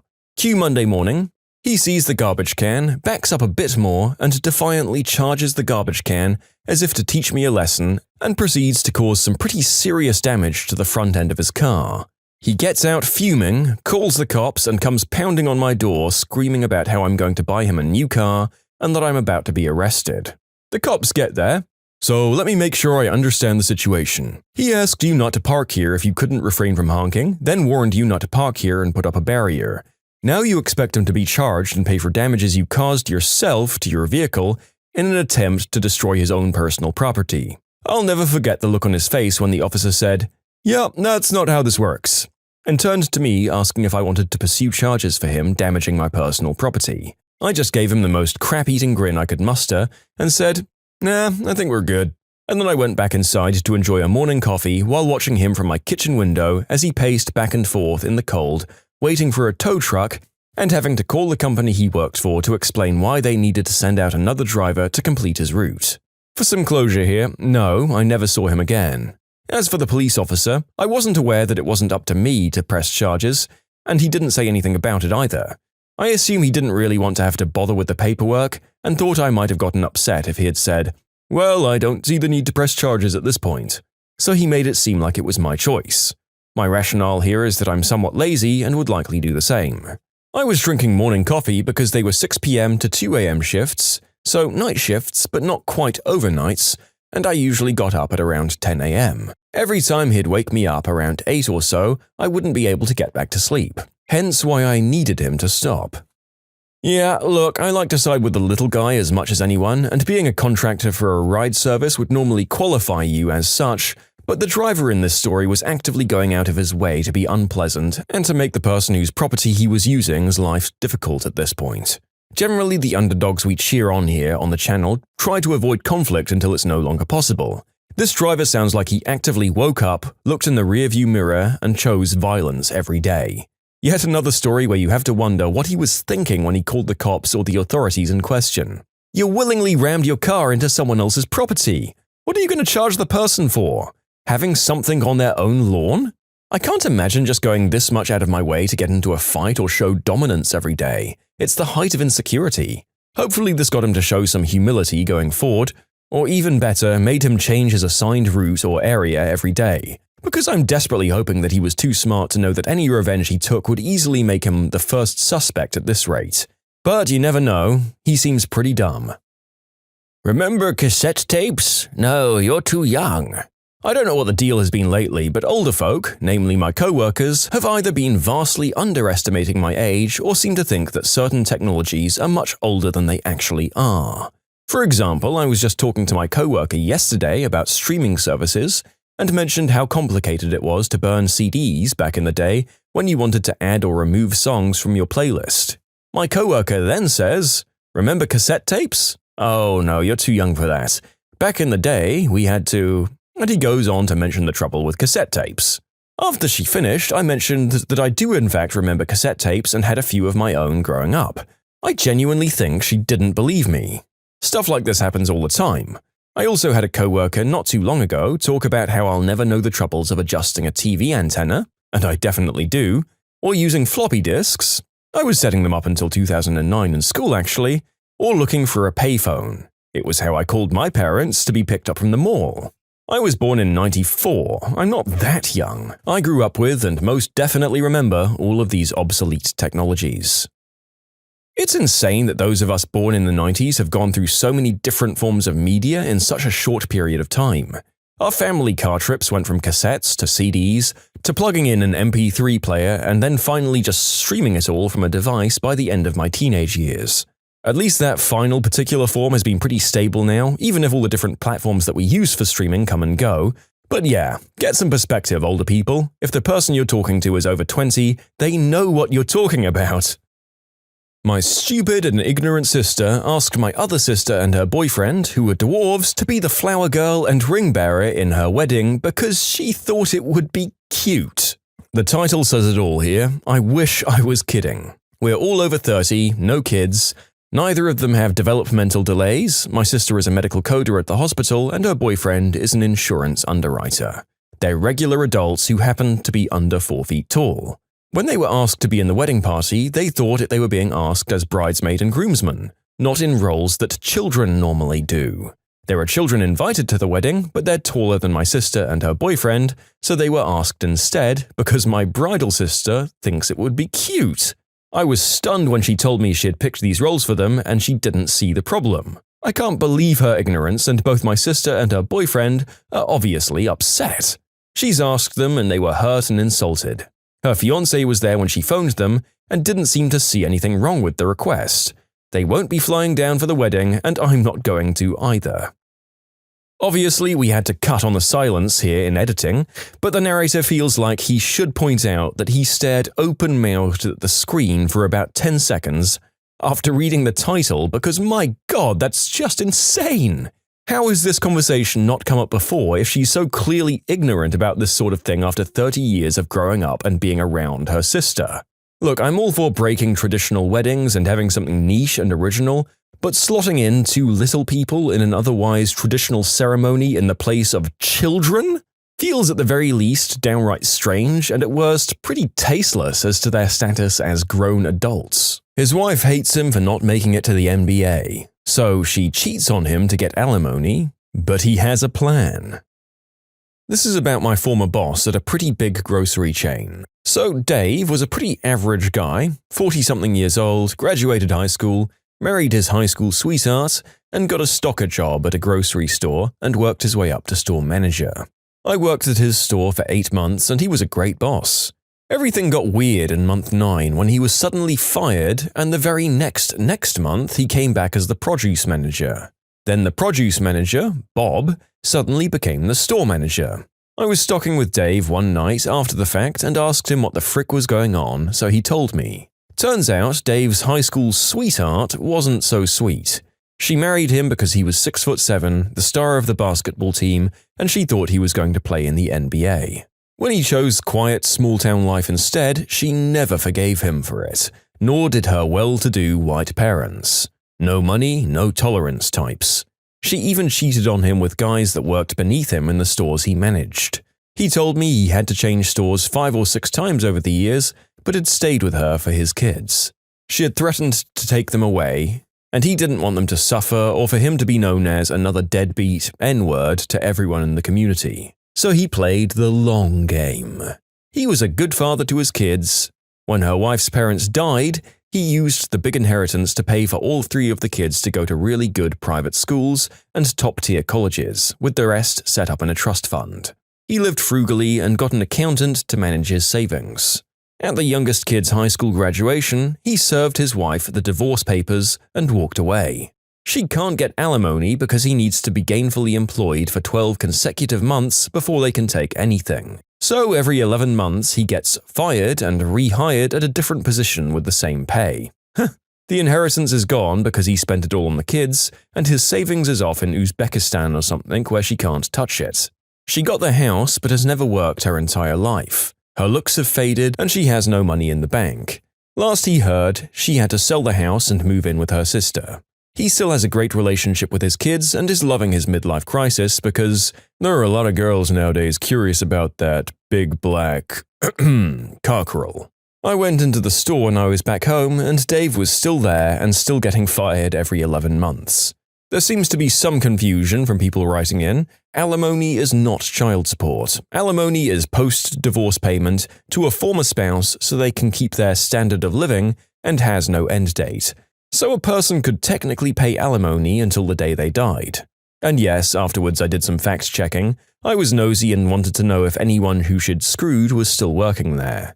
I asked around and one of them was. He was then the assistant manager of the store down the street. Everyone at Dave's current store heard about it before Dave ever got there, which is kinda sad.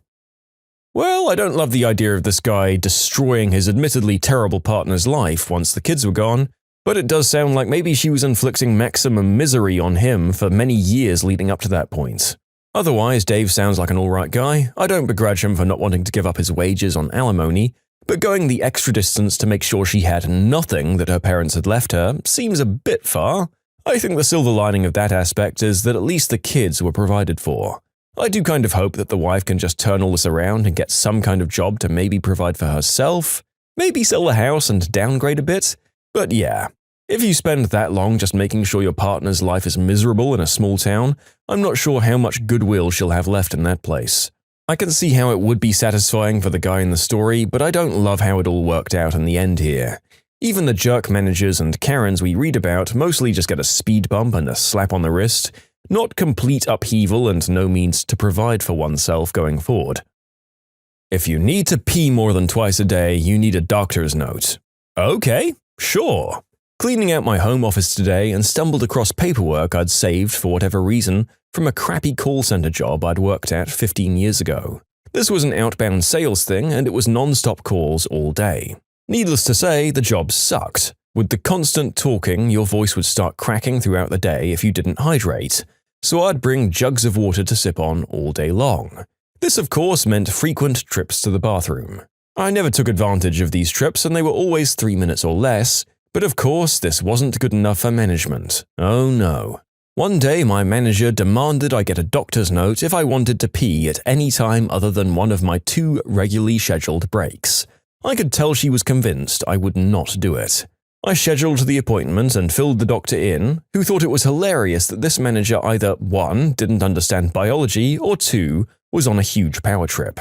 He provided me with the most condescending doctor's note ever. To whom it may concern. This letter concerns my patient. They require a lot of fluid intake while talking on the phone in order to avoid drying out and becoming hoarse. When he drinks this much fluid, he must urinate every 60 to 90 minutes. Please excuse these brief visits to the bathroom as they are unavoidable. Sincerely, the doctor's name. Needless to say, my boss was not happy. My co-workers, though, all made trips to the same doctor and got similar notes. Pretty sure I wore the same crap-eating grin every time I walked to the bathroom after that. Sounds like you were the hero of the office going forward. Also, that doctor had a sweet deal. A guaranteed appointment fee from a bunch of people who you've been forewarned all have the same problem, and you can just stamp them out in a day. Sweet ride. I do wonder if your boss was ultra-vigilant for reasons to discipline and fire you going forward, but it sounds like that kind of job wouldn't have been a major loss. At least none of you could be disciplined for emptying your bladders going forward. That would have opened up a whole ton of legal jeopardy that places like this cannot afford. So well done to you, author, on scoring for the little guys in your office space.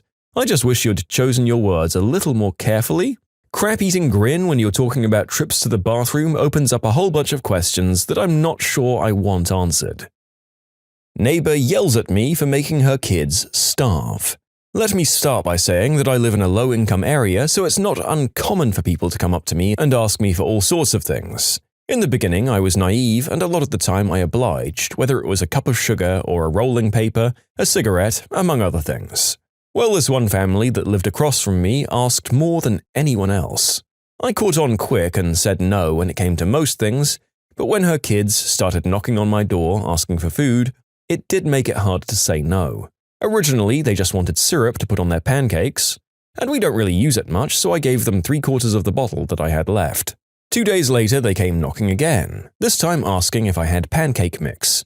I prefer making them from scratch over boxed when I can, so I said sure, and I gave them a box of premix I had stored with another bottle of syrup unopened. The next day, the mother sent the kids again, asking for syrup. They had to have been drinking the stuff, they went through it so fast, and I told the kids I was sorry, but I'd already given them all I had. Well, the mother finds me on Facebook and sends me a message saying, "Are you sure you don't have any left?" I told her, no, I really didn't. At this point, she freaks out on me, saying that, well, I guess her kids are going to starve because they won't eat pancakes without it. Just laying it on thick and trying to make me feel bad. Like, damn, lady, I have my own kids to think about. Ugh. This was just one of the many stories that happened before the kids were finally taken away and put into care, where they're hopefully eating properly now. I just couldn't believe the audacity of trying to guilt me into something she should have been doing in the first place. A time before that, she tried to guilt me into sharing my Netflix password so her kids could watch movies. When I said she couldn't, she said, "Well, what are we supposed to do then?" And I told her, "Try paying the $10 yourself. Problem solved." Am I the jerk? Yeah, it's hard for me to judge people who are struggling financially, even if they can be a bit bloody entitled. But we can't really speak ill of the author for reaching their limit on how much they were giving out. You can only do so much without jeopardizing your own livelihood, no matter if you're better off than them, and as you say, you had kids of your own to feed. And this family were churning through your supplies at an alarming rate. Going through most of a syrup bottle in 48 hours is impressive to say the least. Sending one's kids over to ask is either the tactic of the very desperate or someone who doesn't want to try another option first. And again, I don't know the situation here, but one has to think that there are avenues like food banks to be tried as well. Asking for multiple cases of syrup specifically is maybe luxuriating a little. If you like Am I the Jerk, you're probably going to love Am I the Genius. Check it out, linked below. Also, go to amithejerk.com/submit if you would like to submit your own stories. You break my glasses? Well, have fun with your remaining ear. For context, I was tall for a 5th grader, but I was a really friendly giant type. I wasn't violent, though I had anger issues. They usually came out as a verbal berating of whoever had attracted my wrath. I was the kid that made teachers go to the counselor in tears. But that also made me an easy target for bullying. They wanted a reaction without the threat of violence. As for the incident, it was during gym class. We were wrestling and it was my turn. Since I was in a weight class of my own, I won almost every time. Some of the bullies didn't like that. So 2 of them wrenched my arms out from under me while I was in a match, and a third did a John Cena slam onto my face, breaking a $200 pair of prescription glasses. I probably should have taken them off, at least that's what the bullies' parents said when they refused to pay for them. My mum decided to punish me by taking my personal savings. I was going to buy a PS3 at the time, and now that money had to go for new glasses. I was angry. This was completely ridiculous. They attacked me, and I was being punished for it. So that was 3 years of savings down the drain. So I went up to the kid the day after and told him to meet me behind school to settle this. He and his 2 cohorts came, and I told them what happened. They realized how much money I'd lost, and that 5th grade honor rules were clear that a behind-the-school fight was necessary. So I told them it was 3 versus 1. If I won, they'd pay me back. If they won, I'd never eat them out for the crap they pulled in the future. So we went at it. I rammed the main kid into the wall and headbutted him, causing a bloody nose. He punched me and I got swarmed. I was busted up pretty bad, but so were they. It ended when the leader tried to bear hug me to the ground, and in my adrenaline-fueled rage, I bit him. More specifically, I bit his ear, tearing most of it off. Everyone froze at his scream of pain. We ran to the nurse, temporarily calling truce as you do in this situation, and we got an earful about fighting. The mother wanted to press charges, but the bully admitted to instigating the incident, so it was a case of self-defense. We all got suspended. The bullying never stopped. but when it got too much, I'd begin to walk forward and no matter who it was, they'd run for the hills. My nickname for the next 2 years until I moved was Feral. In short, bullies break my glasses, we fight in an honorable duel, I bite his ear off, and everyone knows not to get into a fight with me, ever. Wow, I'll admit that I'd kind of forgotten the title of this while I was reading off the main body of the story, and kind of blinded myself as to what was coming. But there you go. The spectacled kid ensures that another kid will never be able to wear spectacles without the use of a headband to hold them on. It's crazy, and of course I can't condone it, but these kids really did walk into it. You don't mess with the quiet kid with anger issues twice your size.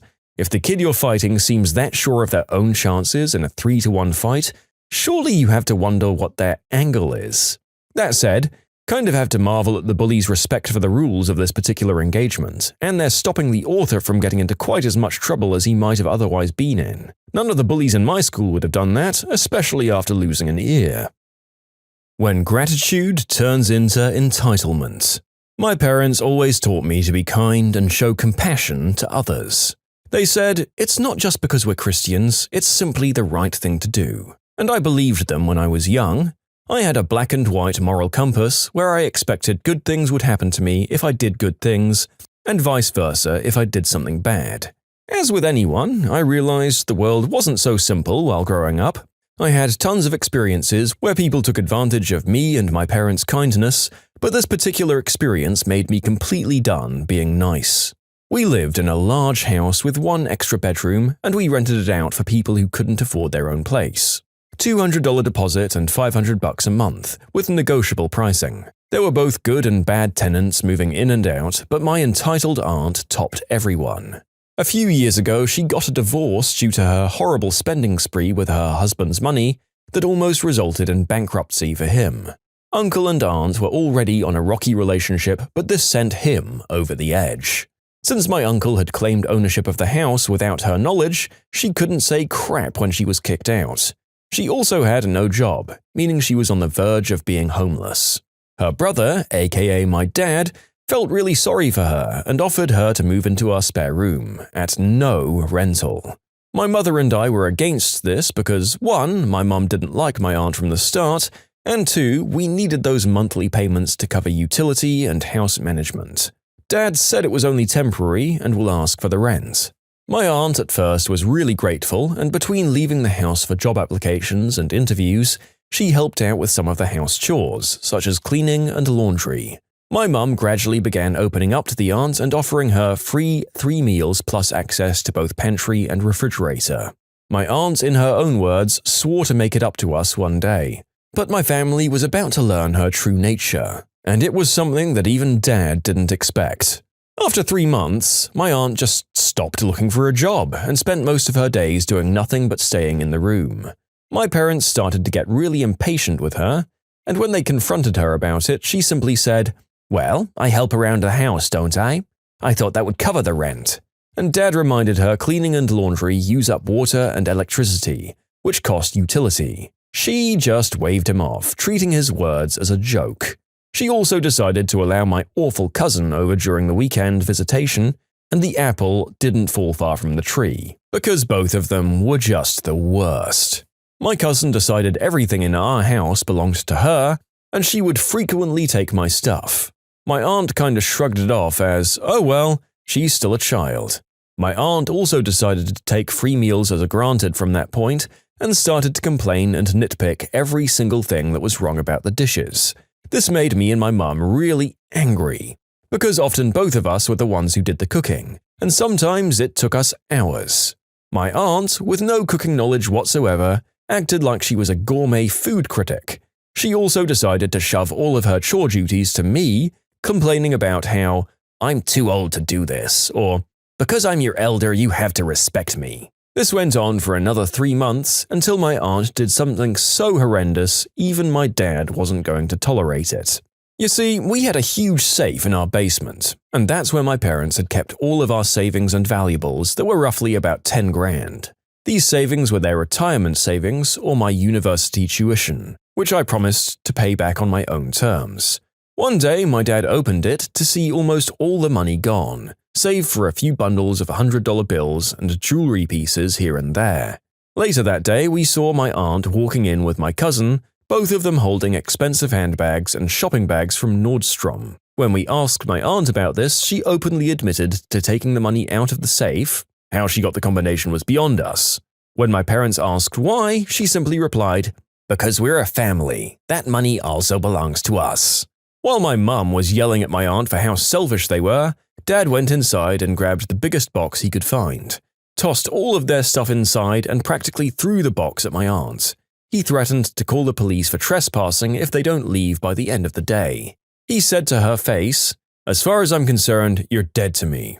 And after we got inside, my aunt and cousins spent the next few hours banging on the doors and windows, screaming about the importance of family relations and how we can't do this to them. They eventually left, and a few weeks later, my uncle came over to apologize on their behalf and paid back the amount my aunt stole from us, plus the amount she owed us in rent. He told us while he's paying for everything, my aunt would eventually need to pay back everything to him. She moved in with her parents, aka my grandparents, and apparently found a crappy job somewhere. She did manage to pay off her debt, but apparently moved out and her current whereabouts are unknown. My uncle was eventually married to a woman who appreciated him for who he is, and now is getting his happily ever after. My cousin saw the error in her ways and did everything she could to make up for what she had done. My experience with my aunt has completely made me done being nice. My moral values now are more of eyes for eyes and teeth for teeth, and now I expect something in return for favors I do. I only help close friends and family when I know they'll do something for me in return. I rarely show compassion now, and if I see anyone begging and asking for free stuff because they're in a tight situation, I just assume they made it happen by choice.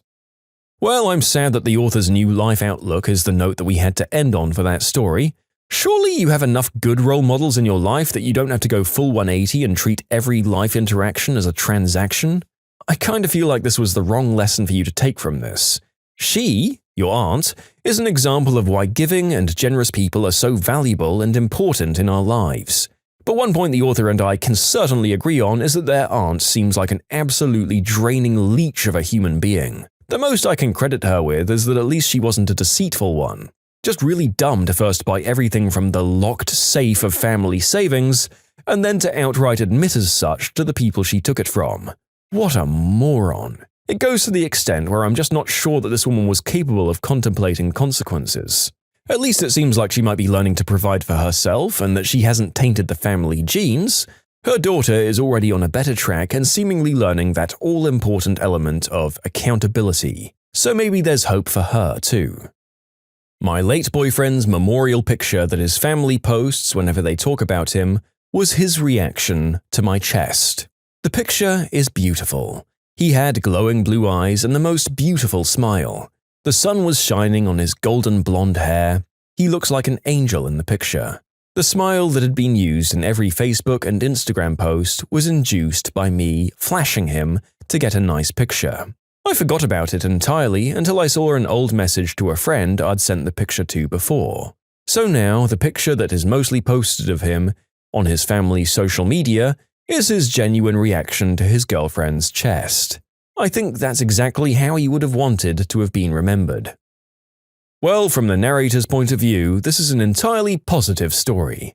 You did something nice for this guy while you were together, and it put a smile on his face, and his family used that image as a reminder of the joy he brought into their lives. I don't think there's a single thing here anyone should feel ashamed of, although I would hold off telling the family, as you never know how people will feel about these things. It's a great positive note to end on. My girlfriend says my gift wasn't birthday gift worthy, and it was just an everyday gift. This was 15 years ago. Back then, I was dating a girl who turned out to be much more than she led on at first. I'd been dating this girl for about 5 months, and things were going great. We hung out a lot, and I've got to say, I really enjoyed her company. She wasn't just a girlfriend, she was someone I really liked chilling with. Her birthday was coming, and I really wanted to do something awesome for her. She had told me a couple of times how much she wanted to go to a hockey game at the Bell Centre to see a Montreal Canadiens game. I figured this was the best opportunity to see that she finally got to go. After asking around, I was able to get tickets to see the Montreal Canadiens play against the visiting Pittsburgh Penguins. At the time, Mario Lemieux was still playing with Jaromir Jagr. I don't know if I pronounced that right, by the way. So not only would she get to see the Canadiens game, she'd also get to see two of the most famous players at the time live. The day of her birthday comes, we go out for dinner. After dessert, I hand her an envelope with a thoughtful greeting card I knew she'd like, along with the game tickets. She rips the envelope open, doesn't even read the greeting card, holds up the hockey tickets, and disappointingly asks, "What's this?" I then explain to her how she's always wanted to go see a hockey game, and how the Pittsburgh Penguins would be the visiting team, and how I got some really good seats a few rows up behind the players' bench, and how I spared no expense. She was not impressed in the slightest.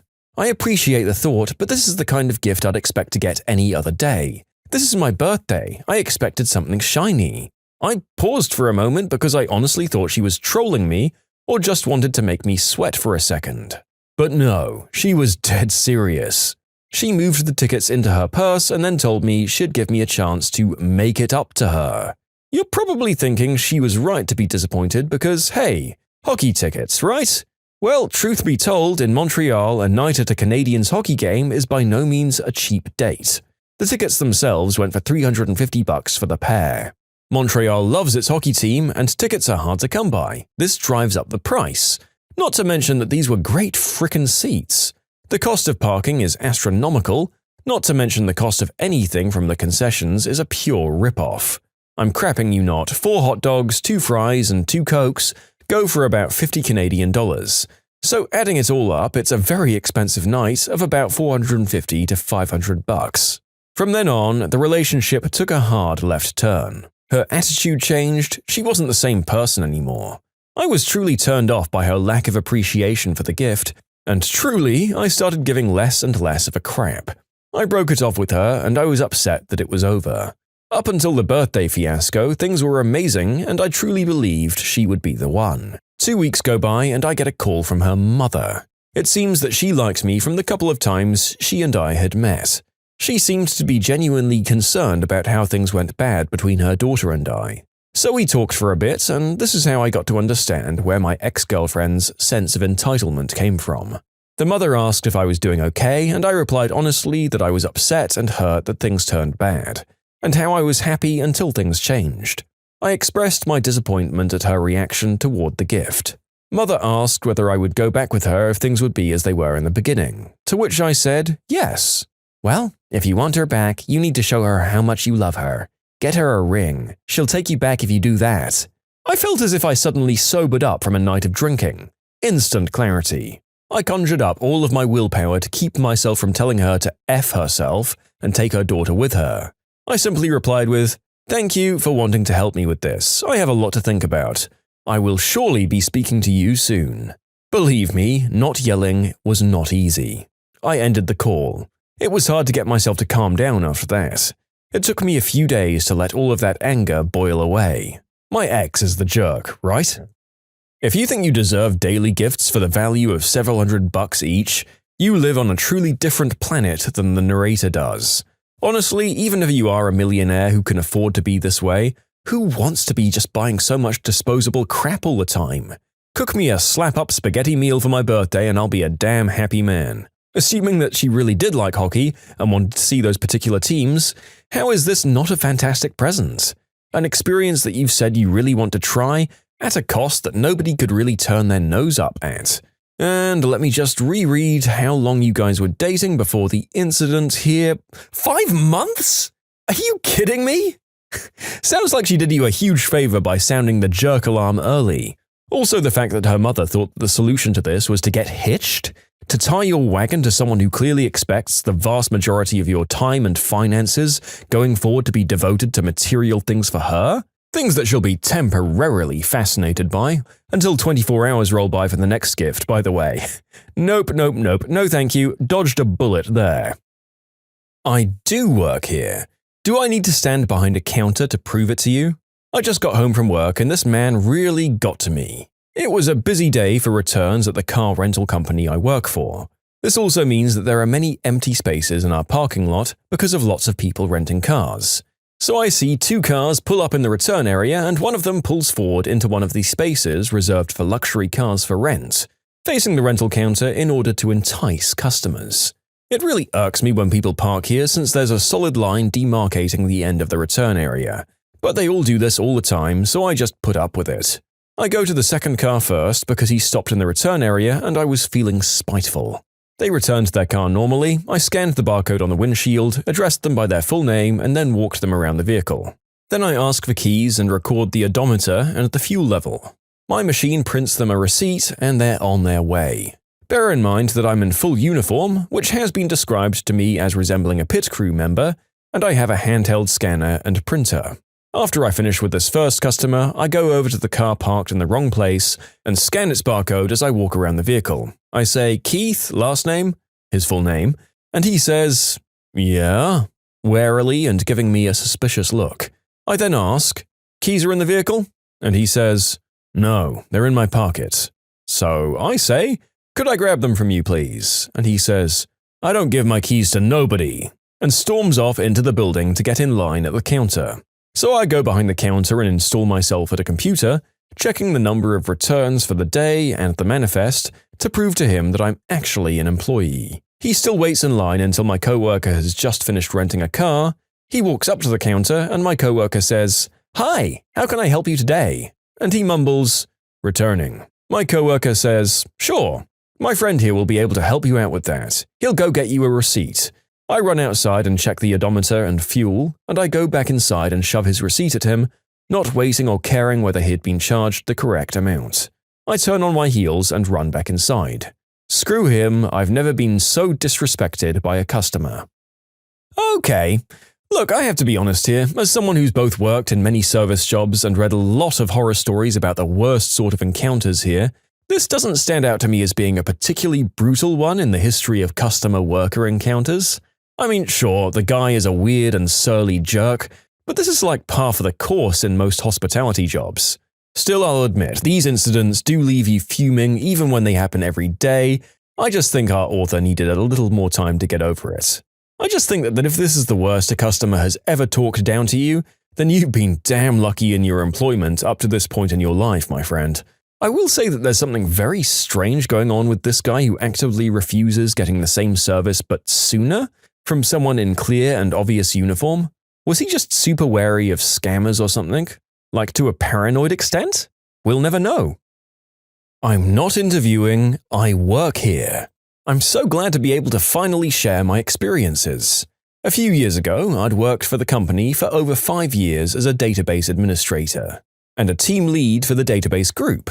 Over the previous year, we'd been working remotely, so a few of the newer hires on the other teams in IT didn't know me by sight yet. We recently needed to hire a few more developers for the web team. I made it known to the management team that we need more developers with SQL experience, so the decision was made that I would sit in on the interviews rather than the others in my team. The day for the interview comes around and I'm in my office. I print out the resume for today's contestants. I'm the first to show up at the conference room with printouts in hand and have a seat. About 2 minutes later, a junior web developer and a business analyst walk in. Since I've never met them before, I stood up, shook their hands, and introduced myself. Before I could say who I am, they started. The business analyst said, "A little bit underdressed for the interview, aren't we?" I say, "Huh? I'm in a blue jeans and polo, normal attire for the office." The dev chirps in, "That's okay. Do you have copies of your resume?" "Yeah, I have the one. I hadn't caught on yet." "Wow, you people are never prepared." "Excuse me? How do you expect to get hired if you dress like that and don't bring copies of your resume?" "Ah, I think I see the problem. You see, And then the dev cuts me off. "I think you're the problem. I'm sorry, but we're going to have to ask you to leave. We're canceling your interview." My mouth drops open. I hold up my work ID. "Do you know what this is?" The business analyst and developer's mouths fall open and all they could say was, "Yeah, that's right. I work here. Now that I have your attention, like I was trying to say, I'm the database administrator. I've worked here for 5 years. I know we've never met, but if this is how you treat future employees, I'll have to chat with our development manager." I'm sorry, can we start over, please?" I do have a sick sense of humor, so I realize that I now have ammunition for years to come.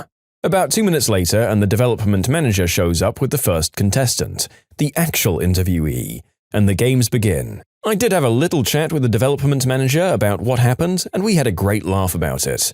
Every time I had a meeting with those two, I always hold up my badge and announce that, "I still work here, by the way. Am I the jerk?" Ha! Man, it did not take long for the small amounts of power that these guys had to go right to their heads, did it? And no, honestly, if this is how they behave to potential new hires, then I don't think anyone would call you a jerk for putting them in their place from time to time. And normally, I hate it when other people talk about putting others in their place, because it implies a bit of a disrespectful attitude to one's co-workers, but in this case, these two were actively making calls based on no information and needed to have that kind of decision-making cut short. The pandemic and those years of working from home really led into this situation where no one recognized each other. At least this one entertaining thing is something to be thankful for from the time. If you like Am I the Jerk, you're probably going to love Am I the Genius. Check it out, linked below. Also, go to amithejerk.com/submit if you would like to submit your own stories.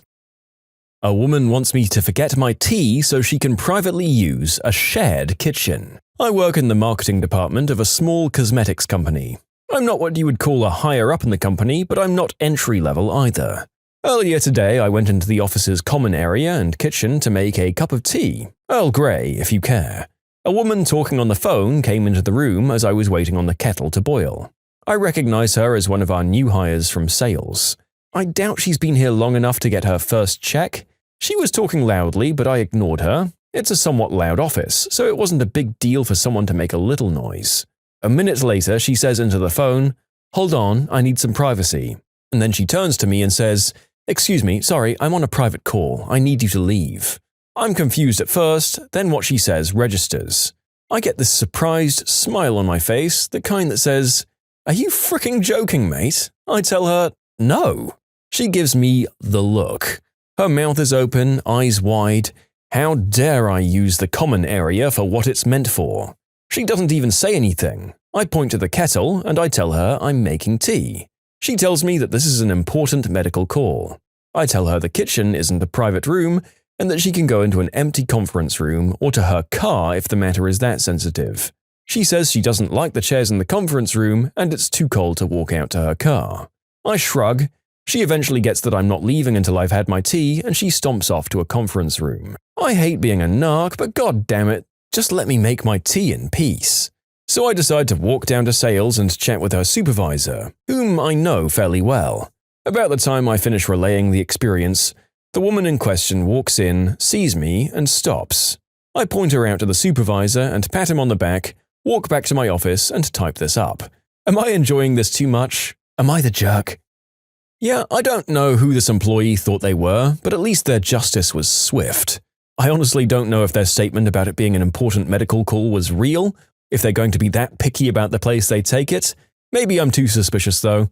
But yeah, no matter what the call is, it's by no means obligatory for everyone to clear out of a public space to accommodate you, and especially not if you do it that rudely. Maybe it might have been more understandable if the other rooms in question were occupied, or if she had just asked more politely to begin with. This just sort of comes across as Her Majesty rudely making demands that her co-workers are under no obligation to comply with. That's what rubs me up the wrong way about this sort of thing. "Hi, sorry, do you mind if I take this in here for a few minutes? Oh, you're making tea?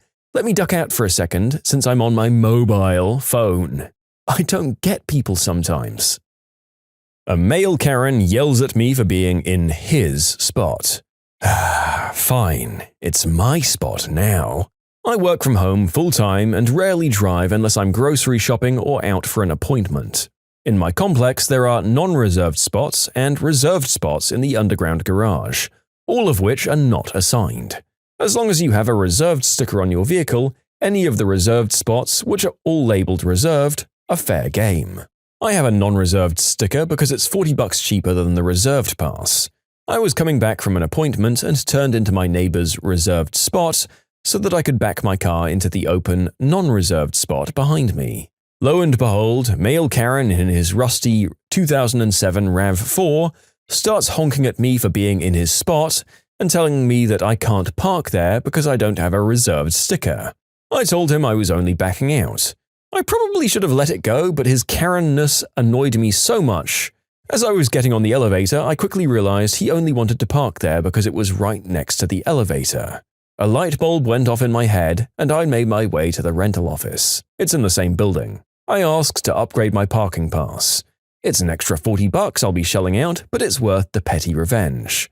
I'm waiting for him to leave for work tomorrow so I can move my car into his spot and leave it there for God knows how long. There are perks to being fully remote. I doubt there'll be much of an update given there's more than one reserved spot, but the day I hear from the property manager is the day I'll know I've got his butt. In short, Male Karen yells at me for being in his spot, so I upgrade my parking pass and leave my car in said spot.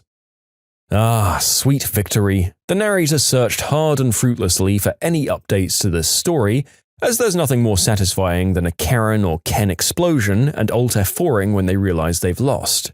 But sadly, that need will have to go unfulfilled, as, true to the author's guess, the aforementioned jerk was never heard from again. Still, we can only imagine that this needlessly territorial chimpanzee was in a spitting impotent fury for a few minutes before being forced to face reality and go through the indignity of, finding a different spot, implied by the author to be in ready supply in the garage. Okay, yes, this story is petty as all heck, but no less fun for that. Thank you for sharing. I'm not allowed into my own company? Whatever you say, world's worst employee. This was back in, I think, around 2010. My dad was part owner of a large construction business in a Middle Eastern country. Note that we were expatriates, hence possibly the confusion. I was a teenager just hanging around one evening in my dad's office room. So the office is set up in such a way that the entire finance department is on one floor, right next to where the owners have their offices. So it's very common for the accountants to be passing by on their way to the canteen. It was a Saturday, so there weren't many employees, just a few workers and a couple of accountants. I was just sitting in my dad's office playing some games when I thought it'd be a good idea to go and get some snacks. I went to the shops, got what I want, and as I returned, a person stopped me. Now I know most of the people who worked there, and as I didn't recognize him, I thought it was a new employee and he just wanted to talk. He asks me for an ID. I froze, waited for a few seconds, not knowing what he meant, and just stood there, smiling like an idiot. This must have annoyed him as he went on a rant about how all employees must carry the ID card. The card was also used as an access key to the office area. Now, what he didn't think of was that we were already inside the office building, so I guess it flew straight over his head as to how I could have gotten in there with the security outside. He keeps going, not screaming, just assertive anger, as the conference room, which is at the other side of the hallway, opens up, and my dad and a few of the other employees walk out. They see what's going on, but he doesn't hear them. Huge mistake. At this point, I just realized that he had mistaken me for an employee. Yes, I know, I was slow. I just waited for him to get over himself as he said he'd consider this a discipline problem. That's when our IT technician interfered and explained to him what's going on. Everyone just laughed it off, and the dude had the most sheepish grin I've ever seen as he apologized to me. My dad later told me he was just appointed as an accounts manager the previous week. He was fired a few months later for some other issues. This was absolute gold in the office until he left. I've had the pleasure of seeing him at many functions after this and would always go and shake a hand while having the biggest crap-eating grin you can imagine. If there is one recurring factor in some of today's stories, it's lower-level employees getting way too big for their britches and going on a power-high interrogation of supposed subordinates, before being reminded of their place in the universe. Let this be a lesson to all of us. If we see someone of a lower station doing something outside their station, maybe ask a few questions first and see if they're truly doing wrong, or if they're in fact actually someone who has every right to be there. And if they are accidentally there by mistake, maybe think about whether chewing them out for it is going to be something that makes you look like a complete donkey. This basic lesson in human decency was brought to you by Am I the Jerk? Have a nice day, folks. My friend won't stop TPing my house, so I take what is most precious to him. This took place over a decade ago, but I needed to share it. Growing up, my friends were all about TPing houses. This involves throwing toilet paper over the house, bushes, trees, all over the place. Although we thought this was fun, even at the age of 16, we knew that there were limitations as to how often you should do this, because even though the joke is on the friend, the parents are the ones dealing with the mess. So we had a rule. One person can get TP'd once a summer, no exceptions. If you were caught, you were required to pick it up. That being said, there was one friend who didn't respect the rule. For an entire summer, my parents' house was TP'd literally every weekend, without fail. I didn't know who was doing it or who to trust until I came home late one night to see my buddy's brother, we'll call him Idiot from here on out, driving off in his car, flipping me the bird. After I called him out on it, he openly and happily admitted that he was the culprit of the summer's mystery TPing. Idiot did not like me, and I did not like him. He stole my ex-girlfriend. He'd shoot me with a paintball gun when I rolled up to his parents' house. He thought smacking someone in the nads was a good time. Put simply, he was a jerk in every sense of the word. And Idiot had one thing he loved more than anything, even more than dangling his eggplant on your face while you slept. His obsession was his red 1998 Ford SVT Cobra Mustang. This car was his baby and his obsession. If he wasn't busy degrading someone's existence, he was in the garage spending his parents' money on his car. When he admitted to pounding my house with TP, he was happy to announce he was doing it to my best friend's house regularly as well. We'll call this friend BFF. BFF and I ended up telling our parents about it because they're friends. When my dad found out, he handed me his Costco card, and my BFF's dad handed him a $100 bill, and he said, "Do what needs to be done." We bought 10 pounds of flour, 2 Costco-sized bags of toilet paper, and a thing called catfish sewer bait, the worst-smelling substance in the world. To be 100% honest, I would rather eat a spoonful of raw number 2 than eat a spoonful of said substance. One afternoon, I ended up going to the Idiot's house to hang out with his brother. When I was alone, I snagged a pair of keys to his brother's car. They hung them up inside the door. We snuck back to his house that night, and here's what we did.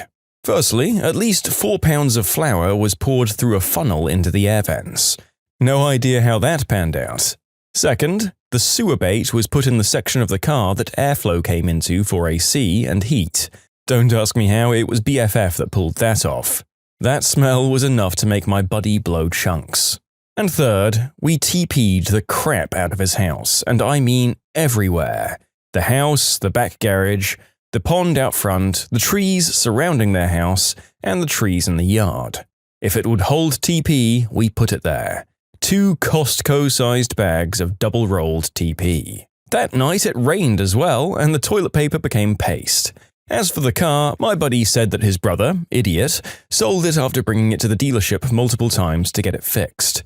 He sold the car for about half of its worth and was forced to drive his grandma's Buick. In hindsight, I was a huge jerk here. But when you're in Rome, do as the Romans do. This guy knew it was me, but I would never admit to it. You have to remember that this is in a day where if his parents found out that he had TP'd my parents' house every weekend, he would just be screwed. In short, my buddy has a brother that's a jerk, and I made his car smell like death. Yeah, I'd say that the author's self-diagnosis is more or less correct here. Jerk vigilante is the verdict for him. As for his friend's brother, look, if you're going to behave like that much of an absolute moron all the time, you don't get to be angry when everyone you've wronged comes after you.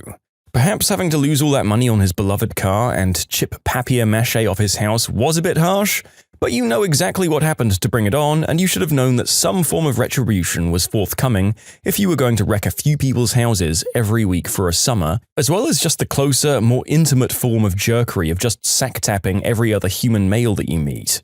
If you're honestly surprised when the people you've wronged line up to just give you the drubbing of a lifetime, then you might be one of the biggest morons the world has ever seen. Yes, we do heal Pokemon here. I don't know if this truly belongs here, but I don't know where else to put it. I'm a dog groomer. Last year we had a picture of one of the former groomers standing next to a Ghastly from Pokemon Go that appeared to be on a grooming table. It was hanging up with tons of other pictures of dogs. Well, one day a father and his 2 sons came in to pick up their dog.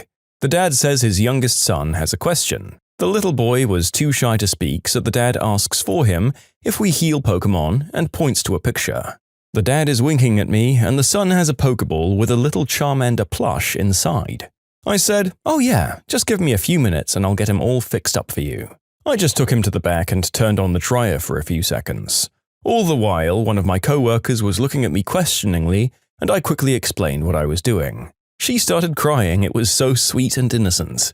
I turned off the dryer and took Charmander back out front and said, "Here you go, all healed." They said thank you and left. Just a short, sweet, wholesome story for you guys. The narrator, unfortunately, was not one of the cool kids who had a Game Boy, but I do remember playing on my friends, and my hazy memory does seem to recall taking your poker creatures into a hospital of some sort and placing them on a machine that jiggled them until they were all better. I assume that's what we were emulating here. If not, let me know what I'm missing in the comments.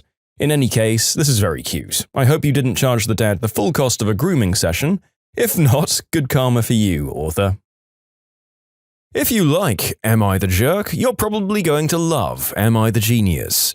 Check it out, linked below. Also, go to amithejerk.com/submit if you would like to submit your own stories. I ignored your daughter? Alright, I'll pay for gas then. Alright, so this happened about a year ago, and the details are a little fuzzy. I was 24 at the time, a little on the chubby side, medium-length blonde hair, and I couldn't fight my way out of a wet paper bag. This will be important, I promise. I used to work at a gas station by the highway and had used to work there for about 3 years before being fired, which happened about 1.5 years before this story takes place. On my way to date night with my boyfriend of 3 years, I decided to stop for gas and to say hi to some friends who'd started working there.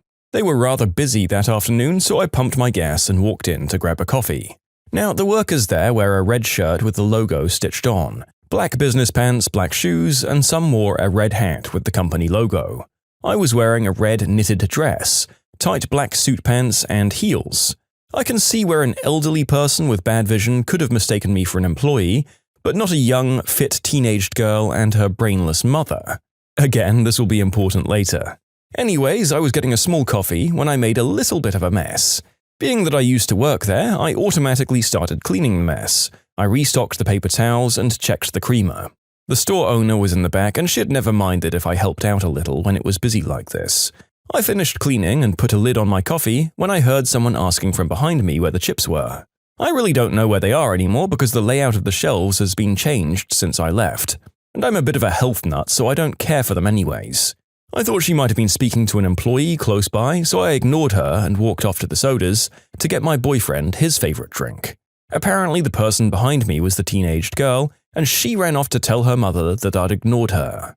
As I'm grabbing my love's soda, I feel a hand grab my shoulder and yank me around. I don't remember exactly what was said, but it went something like this. First, stupid mum opened with, "Who the hell do you think you are, ignoring my daughter like that?" I was shocked and confused and said, "Excuse me?" Her daughter chimes in, "I asked you where the chips were and you ignored me." "I don't know what you're talking about, let me go." I backed up a little to get away from the mother's grip and she yanked me back. I was able to pull her hand off my shoulder, but it took some great effort on my part. Her daughter continued, "Yes, you do. You were cleaning the coffee station and you ignored me." At this point, it was finally clear to me that they thought that I worked there. So I said, "I don't work here. I made a mess and I cleaned the mess. It doesn't mean I work here." "Yes, you do. You're in the uniform. I want to see the manager now." Being the sneaky little B-word I was, I decided to have a little fun. "Tell you what, I'll pay for a full tank of gas and we can forget about this whole thing." "Well, that's more like it." She turns with a victory smile and walks off. The daughter humphs at me and follows. I pay for my coffee, my gas, and soda. They won't turn her gas on because these people haven't paid yet. I then walk out to my car that's parked close to hers. "Alright, all paid for. Just give them a few minutes." "I don't have all day, and why are you leaving? You need to pump my gas." "An employee will be here to pump your gas in a moment. I have a business meeting to get to. Please have a wonderful day." "Whatever. Just see to it that it's done." I smile at her and drive off to my date. I found out from the manager that after an hour of standing out there, she finally came in and screamed at them for not turning the pump on. She even said I'd promised to pay for her gas. When she was informed by the manager that I didn't work there and I never paid to have that pump set, She threw a hissy fit that would make toddlers seem like little saints. They banned the lady from the store because she had started throwing things around the store. They had to call the cops and she was escorted out. In short, I ignored a teenager, got attacked by a mum, and lied about paying for their gas as revenge. The cops were called and I made it in time for my date. I want to thank everyone for the support. I've been seeing a few questions, and being on my break, I do have a little time to answer a few things. I didn't call the cops on her or inform the manager simply because I didn't think of it at the time.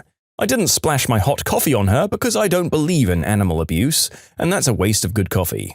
I say dress because that's what the tag said on the back of the dress. It only went about halfway down to my knees, and had I not worn any pants, my behind would have been very public if I'd bent over. I also need to explain that the reason I was fired from the store is because the owner needed to downsize, and I was one of the 4 that got canned. I don't blame the owner for this. I was planning to leave anyways. I got a job in a factory and am working on being a CNA. So, after deceiving this awful woman and her awful daughter, am I the jerk? Why do these crazy people in stores resort to such physical and violent measures at the drop of a hat, and just assume that there'll be no criminal penalties for committing actual assault and vandalism, just because their victims are service workers?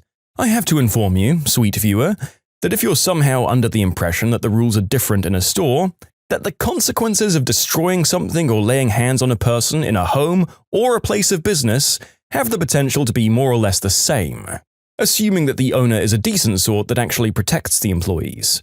Also, when this lady finds out that our author is not in fact employed by the store, how on earth is getting angry at the store the next logical step? I guess it's as the author says, and this is just indeed a childish tantrum about the way things are, rather than a productive effort to help herself or anyone else. What a huge baby. Don't be like this woman, listeners. Falsely accuse me and withhold my pay? Say goodbye to your business. I worked at a small local spa company. There were only about 6 workers there. I worked there for a year and a half and only met the owner once, but talked to them on the phone a lot.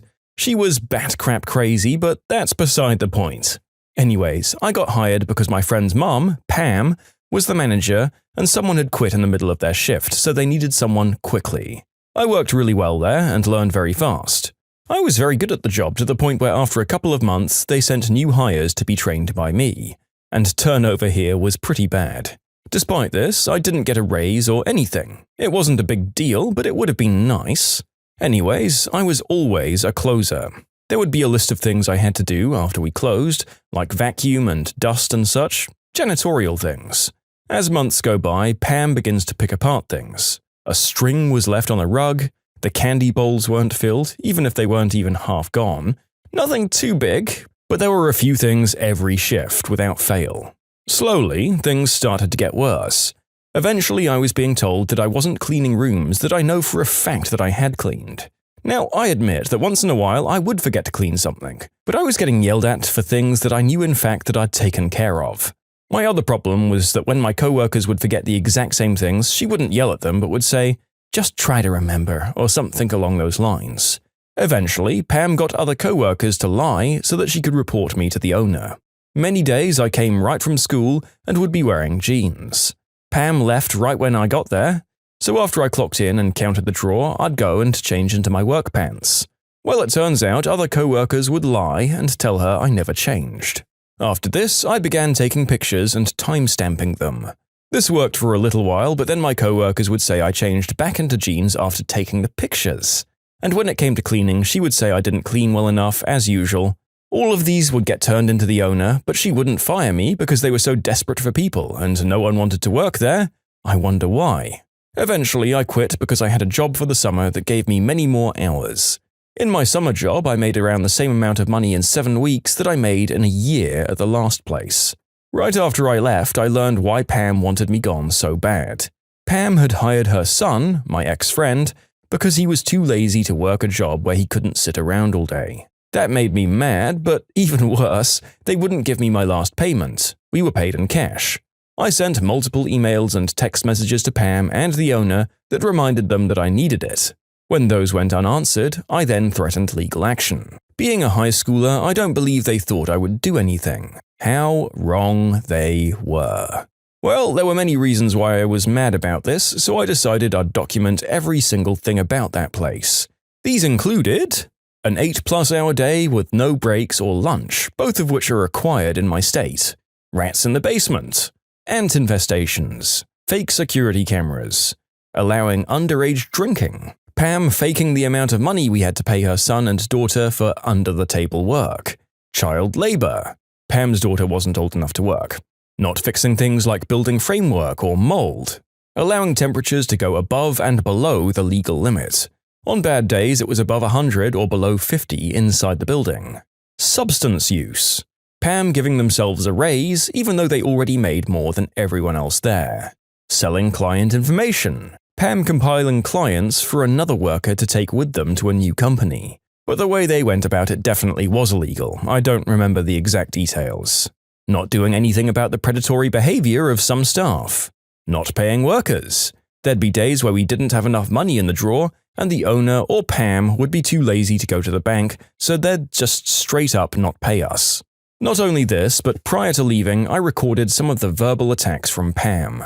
Believe it or not, I even got them to admit to making false write-ups on me. There were more, but I can't remember what else right now. Anyway, I compiled evidence of all of this and sent it in an email to OSHA. Crap went down. In the end, both Pam and the owner were served with some hefty fines, and Pam is even facing jail time right now for fraud. The owner had to shut down their business and sell it. I don't know if the owner is facing any jail time. I also emailed every spa within 50 miles so that the owner, Pam, and some co-workers have been blacklisted from working within an hour of where we're located. I never did receive my last payment. It wasn't worth going to court over, but what came out of it was so much better. In short, my first job made false claims against me to try and get me fired. And when I finally left, they hired the manager's lazy son and withheld my paycheck. So I reported them to the state and blacklisted them from working at every spa in a 50-mile radius. Well, it sounds like this was a closure that was well merited. You're certainly not a jerk for reporting on all the sordid goings-on in this place. And Pam very much is a jerk for them. Go forth with your head held high, author. Why were the other employees going along with everything she did if she really was such a bad boss? I don't know how you were able to gather evidence of underage drinking, but my money would be on that this is what might have landed Pam in the slammer over the other things. The rest is probably just something you could be fined for. Although the question has to be asked, given the state of the business and the building from what the author has said, who in their right mind would buy this place from the owner? A skeevy, vermin-infested, collapsing building without proper insulation. Sounds like a great place to have a spa. Good riddance, Pam and the owner. May neither of you ever run a business again. I got owned by my 7th grade music teacher. As a teen, I was the bad kid in school that always lipped off to the teachers and had a huge chip on my shoulder. I wish I could go back and treat people differently, but I can't. In 7th grade, I was really into skateboarding, smoking cigarettes, skipping class with my friends, and when I did go to class, I was disruptive at best. My music teacher, old Mrs. Greiner, had tried everything to just get me to shut up and leave her class alone. Meetings with parents, detentions, extra homework, she tried it all. Or so I thought. Every day in between classes, there would be announcements on the loudspeaker. What's for lunch, sporting events coming up, academic achievements, whatever. On this day, the assistant principal was listing the 7th grade students of the month for different categories. Math, science, critical issues, and the student of the month for music studies is then my name. I froze in the hallway, sure I was just hearing things. Then my friends started finding me in the hallway, roasting me for being such a good boy, a teacher's pet, etc. I went to music class that day, and with the biggest crap-eating grin on her face, Mrs. Greiner had the whole class stand up and give me a round of applause for being such a great student in her class. I don't believe I've ever been more embarrassed in my life. Even at 12, I knew what she was doing and that she had just completely owned me. I behaved the rest of the year in her class, and I like to think that taught me a lesson. So this is the first story I've ever reviewed where they seem to be posting about a story where they were the jerk who got owned by someone else, executing a flawless and well-deserved revenge. Good on you for your hindsight. Hopefully that means you have a good head on your shoulders these days. But yes, Mrs. Greiner did an excellent job of calculating exactly what was needed to humble you, planning ahead and delivering it in the most devastating way possible. It would be funny to get in contact with her and get her 2 cents on how she felt when that award was announced. I'm sure that's a fond memory for her. When you subscribe, make sure to hit the bell to turn on notifications. To finish listening to all the stories, check out the playlist at the top of the description. And if you want some chill music to put on in the background, check out easymode.com. If you like Am I the Jerk, subscribe to Am I the Genius. Everything will be linked down below in the description.